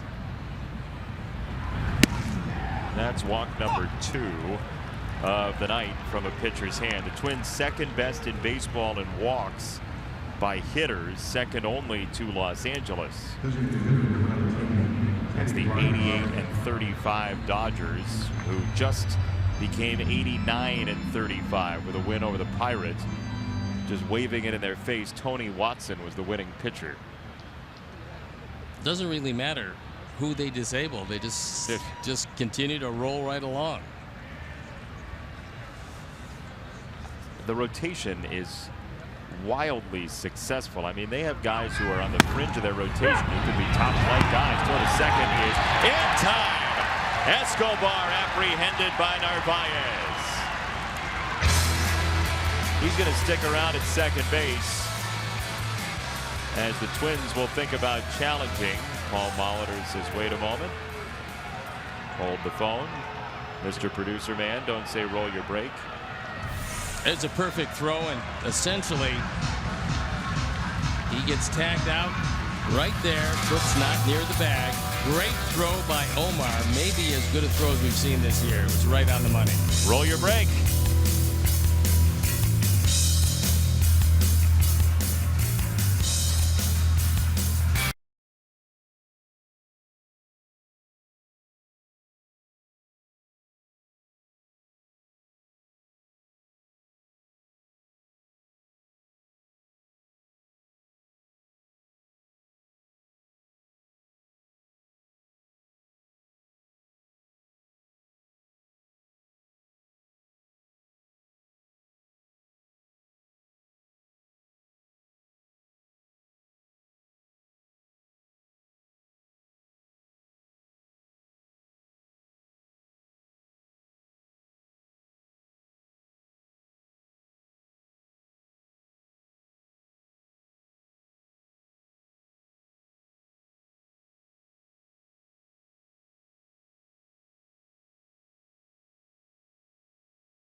By Miller Lite, and here's our Miller Moments, and it came with the bases loaded and nobody out.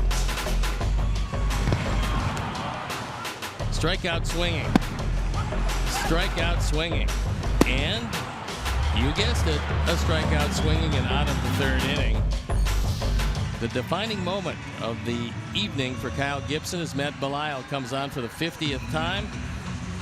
Save opportunities, just 3 for 7.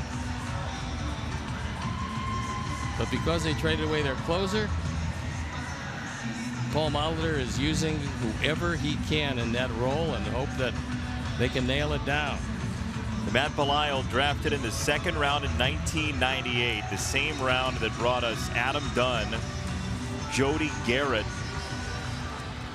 and Gary Majeski.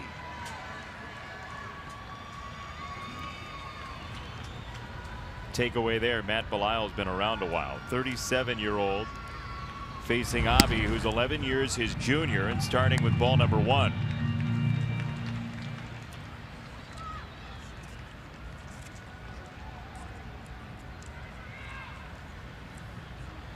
Avi 1 for 3. He had a single in the second inning, a 3-hit inning for the Sox that brought no runs. And Belisle started with 2 straight out of the zone. Before this season, the last saves from Matt Belisle came in 2012. He had 3 of them. Other than that, major league saves, he had 5 coming into this year. So if you're not used to closing, it's pretty tough. Outs 25, 6, and 7, by far the toughest outs to get, especially for a guy who came in this league in 1999, was primarily a starter in the early portion of his career. Made 30 starts for Cincinnati in 2007. And pretty much after that, it was on to the pen. 3-0. Called a strike on the corner, 3-1. That season in 2012, 80 appearances for the Colorado Rockies, 80 innings for Belisle, including those 3 saves in the proceedings. 3-1. Avi inside outs it for a base hit to lead off the ninth.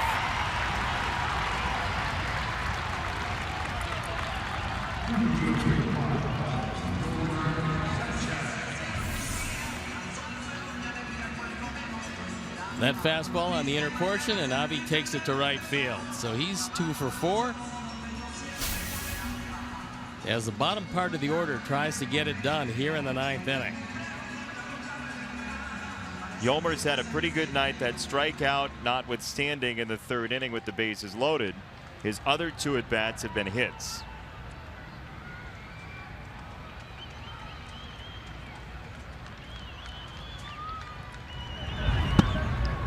There's a strike on a hook. Sox and Twins tomorrow, 7:10 first pitch. Irvin Santana, James Shields, your pitching matchup. And Jose Barrios, Derek Holland on Thursday. Another 7:10 start time.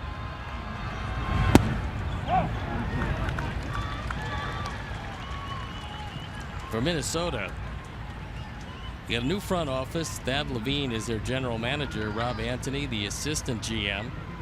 And it's one of those situations where you trade away your closer only to find yourself still in the middle of the race. So along with Derek Falvey, who's the chief baseball officer, they decided to divest themselves of, in one case, a recently acquired pitcher, Jaime Garcia. In another case, their closer, Brendan Kinsler, now finds themselves with a mix and match type of bullpen, trying to go and win postseason play or get there. 1-2.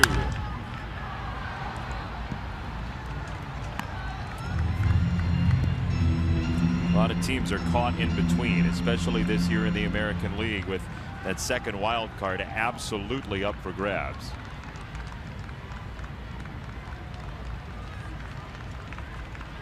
Garcia a leadoff single. Sanchez 1-2.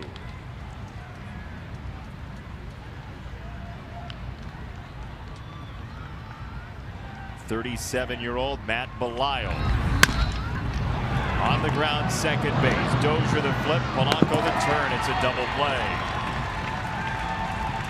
And Yolmer trying to beat it out. Took a bit of a tumble.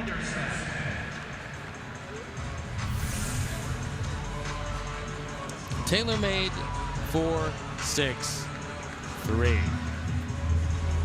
And we've seen that particular approach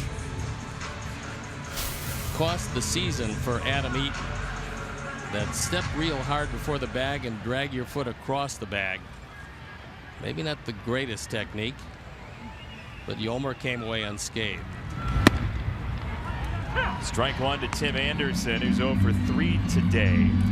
The strikeout in the third, a fielder's choice on a bunt in the second, and a double play ground ball.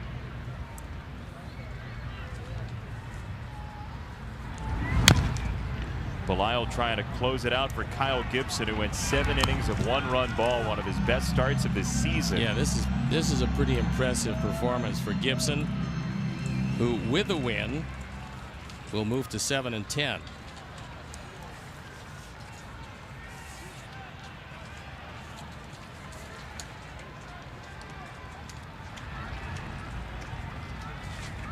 Oh, 2. High in the air, right-hand side. Rosario is there, and he makes the catch. A little shocked that it was his ball, but the Twins do win by the count of 4-1, scoring the final 4 runs of the game. It was one of those games where the offense just never took hold, and the defining moment was that bases loaded, nobody out jam. Gibson pitched his way out of it in the third inning, then coasted after that. Sox had their opportunities early, could not cash in, and the Twins win the third game of what will be a 5-game series. So get your rest. Night game tomorrow. We will see you then. 7:10 first pitch. We'll talk to you then. Santana versus Shields in that game. So for our producer Keon Dolachahi, associate producer Chris Kampka, our director Jim Angio, tech manager Mark Harper, and the executive producer Jim Corno Jr. He's Steve Stone. I'm Jason Benetti, saying so long for our entire crew from Guaranteed Rate Field in Chicago. Coming up next, Subaru Post Game Live. You've been watching Chicago White Sox baseball on CSN. Good night.